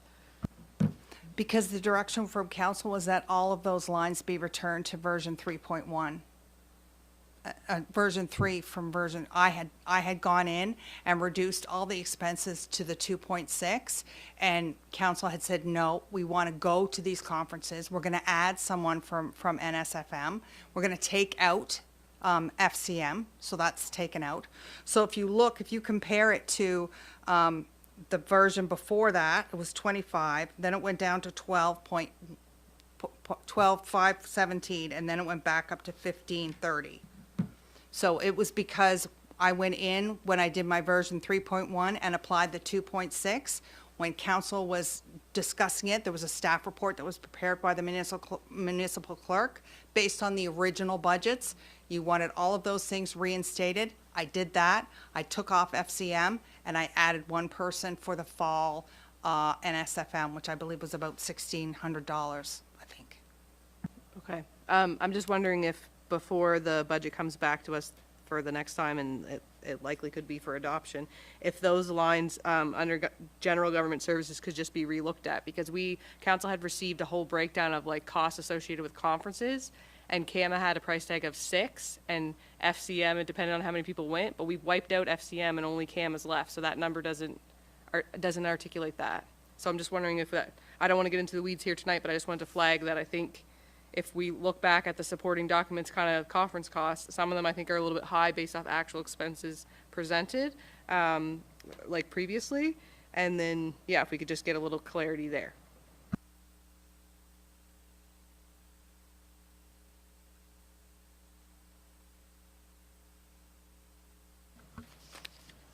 Other feedback on this? Yep, go ahead, Councillor Merrill.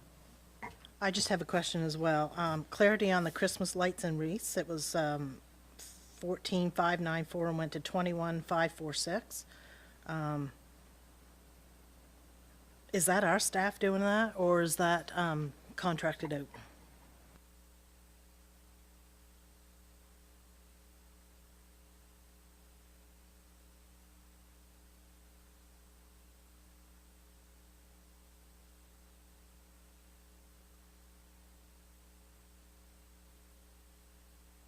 Sorry, that's page 18 of 25. Sorry, I just have to find it in my book. Christmas lights and wreaths.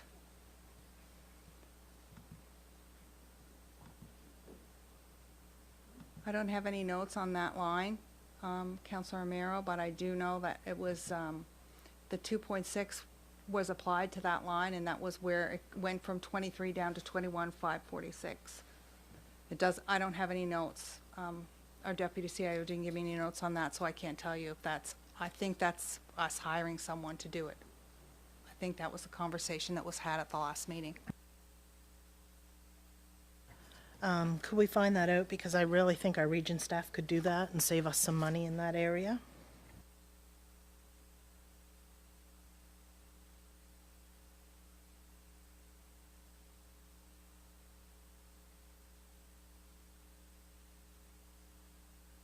Yes, I'll get clarity on that for sure.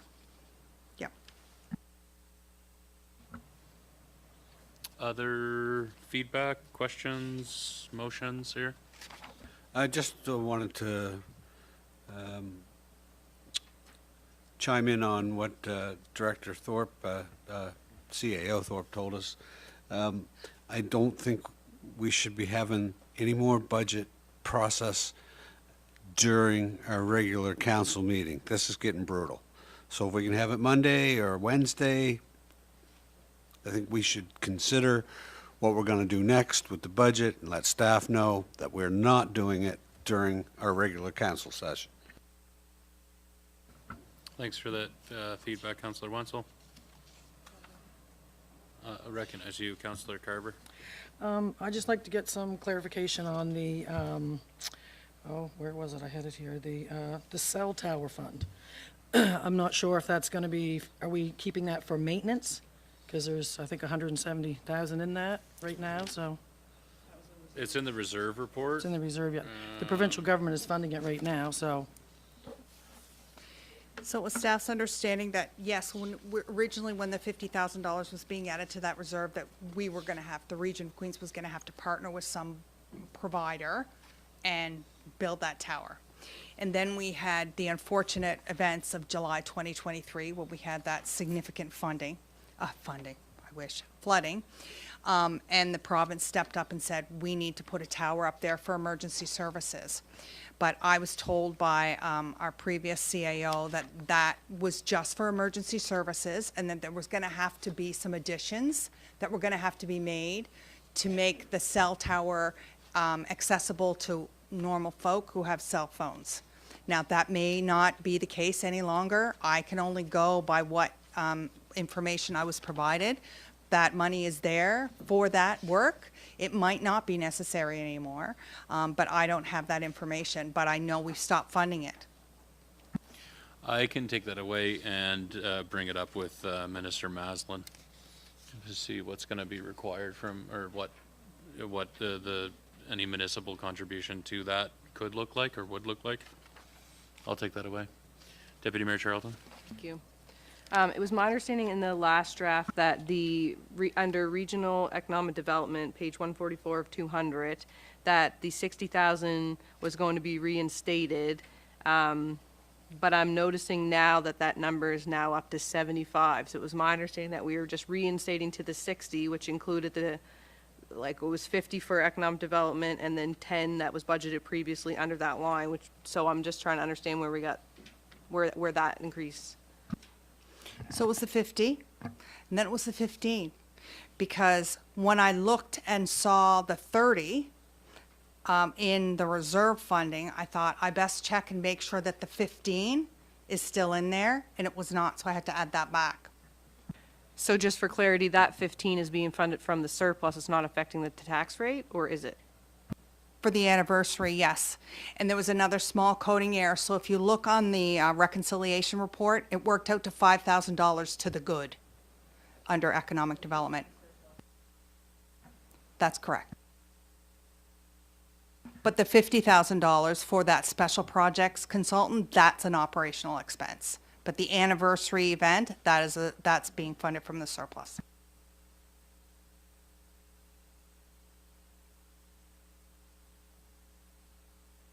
Councillor Carver. Also, the water equipment fund.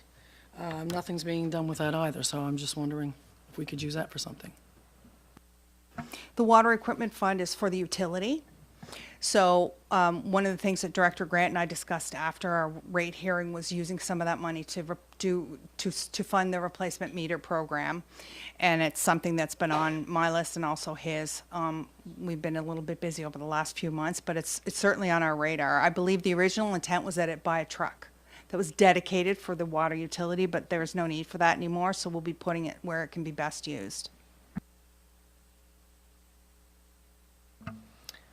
Recognizing it's getting late and there's still other items to discuss. One thing that I wanted to bring up is I know we talked about vacancy allowance a little bit before, but I would like to see the vacancy allowance reinstated to the 50%, how we've been budgeting in the last couple of years, recognizing that Audit Internal Control Committee didn't get a chance to have their say, like with the budget, and they initiated this vacancy allowance before. I think if we reinstate the 50% this year, as we have in previous years, send it back to Audit Internal Control so that anything that changes in the future comes from that committee as it has before. So right now I'm advocating for the vacancy allowance to be reinstated at 50% of the current vacancies.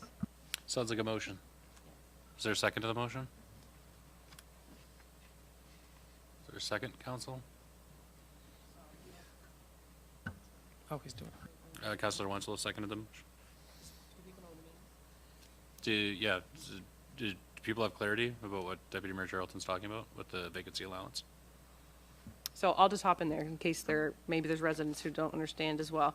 So in the last few years, we started budgeting for vacancy allowance because there's always like turnover with staff, vacant positions. We have positions, they're not staffed up for the whole year, and those have led to big surpluses in the last previous years. So our Audit and Internal Control Committee looked at this and gave direction, which our council had supported previously as well, to do the 50% of vacant positions for vacancy allowance, just because they were contributing so much to these surpluses. And if you're looking at, like, say you look at, a couple cents on the tax rate and you don't have vacancy allowance at all, that vacancy allowance could actually sort it out. So I at this point, I think it's Audit Internal Controls, like, wheelhouse to really vet how we deal with that in the future. Excuse me. And maybe there's a better way, but the current way has been 50%. And so I think it's important that we keep that until Audit Internal Control can look at this in a greater capacity. If anyone's not clear what I'm saying, please ask. Debate or discussion on that motion?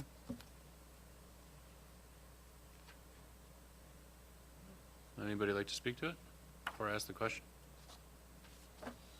All those in favor of adjusting it's currently in the budget at 25%, I believe. Is that right, Director Vino? Adjusting it from 25% to 50%, the vacancy allowance on the revenue side of the budget? Yeah, all those in favor? Those against? 2 opposed. Motion's carried. Go ahead. In my mind, excuse me, I'm going to lose my voice and I'm out of water. I don't have really anything else I think that I wanted to flag at this point, but the previous council did do a tax increase. I think it was in 2022. It was like 3 cents or 3.5 cents. I'm not exactly sure.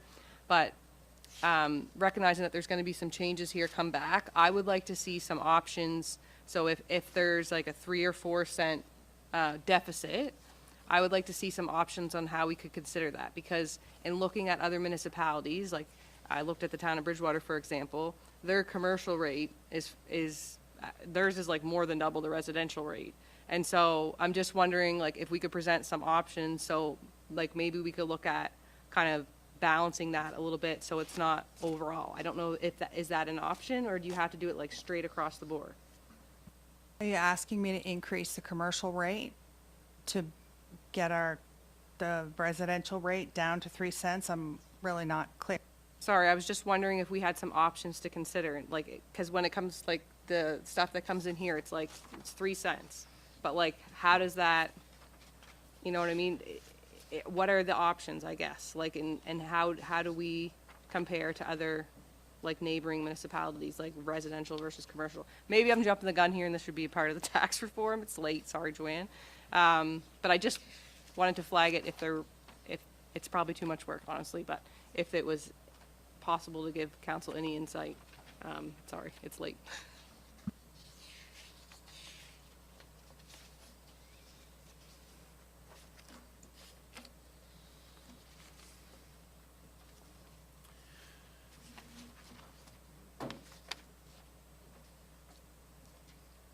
CEO Thorpe? So, Mr. Mayor, yes, I think that it would be suitable to bring that discussion as part of our May 4th, I believe, tax reform discussion. Also, just since I have the mic, if it's the will of council as well, the additional items we have, section 9 and 14 of this evening's business. If it pleases council, staff would be happy to shift those items if you wish to a future meeting. So if council wishes to call a special meeting, we can do that before April 14 to cover off the outstanding items on this agenda, as well as bring back the version 5 of the budget. Or if council would like to continue, of course, staff are happy to stay as long as council wishes. Oh, what do you think, council? Yes, we do. We still have several in-camera business items. Yeah. So we could also shift those in-camera items as well to a future meeting as well, if council wishes. Yeah, we do have a meeting, a special meeting of council scheduled for next week. Oh, okay. Madam Clerk? Thank you, Mr. Mayor. So the meeting next week has been called for one item, and that item cannot be changed and nothing else can be added to that meeting. Okay. However, as CAO Thorpe suggested, we could call a special meeting for the 7th to finish up all the rest of the business of this meeting, to respect everyone's time, and then have the last, or potentially the last budget meeting on the 14th. How does it sound, council? I don't want to have a budget meeting during regular council. Right. I'm dead against that. That's why these meetings are so friggin' long. Sure. We'll finish tonight, but I don't want to do budget during regular council. Go ahead, Deputy Mayor. It was my understanding yesterday that the special council meeting that was slated for March 31st, that council could change that and include the operating budget. So where does it reference that we need to give like 7 days? I thought like members of council could call a special council meeting and that there wasn't such a long requirement. So I'm just having a hard time understanding that. I have to give you 7 days, which is the notice that I sent you. And once a special council meeting is called and the notice is given to council, it cannot be altered. And that's why within the notice it states that there is one agenda item called for that meeting and it cannot be altered or added to. So we can, but council can also have as many special council meetings as council wishes. It's 7 days notice to council, 3 days notice to the public. Okay. Okay, well, out of respect for members of council and staff, I think it is going to be appropriate to defer the remaining business items under section 9, section 14, and section 3 of this meeting to a future meeting. The only thing that I had left on my list to discuss, and we don't need to discuss it tonight, I'll look for the where council wants to go with this, but just with the operating budget, we had deferred, we had kicked out the conversation with respect to the Queens County Transit's request for the operating budget. We had made a motion to hold off on the vehicle replacement fund until we had better understanding from the organization about what the other funding they were able to secure looked like, but we at that time chose not to land on what our position was going to be with respect to the ask for their for the operating grant. I'm not sure, council, do you want to deal with that tonight, or do you also want to defer that to a later meeting? You want to defer it, folks? Okay. All right. Okay then. With that, then, I will look for, or actually, I will move to adjourn at 9:23.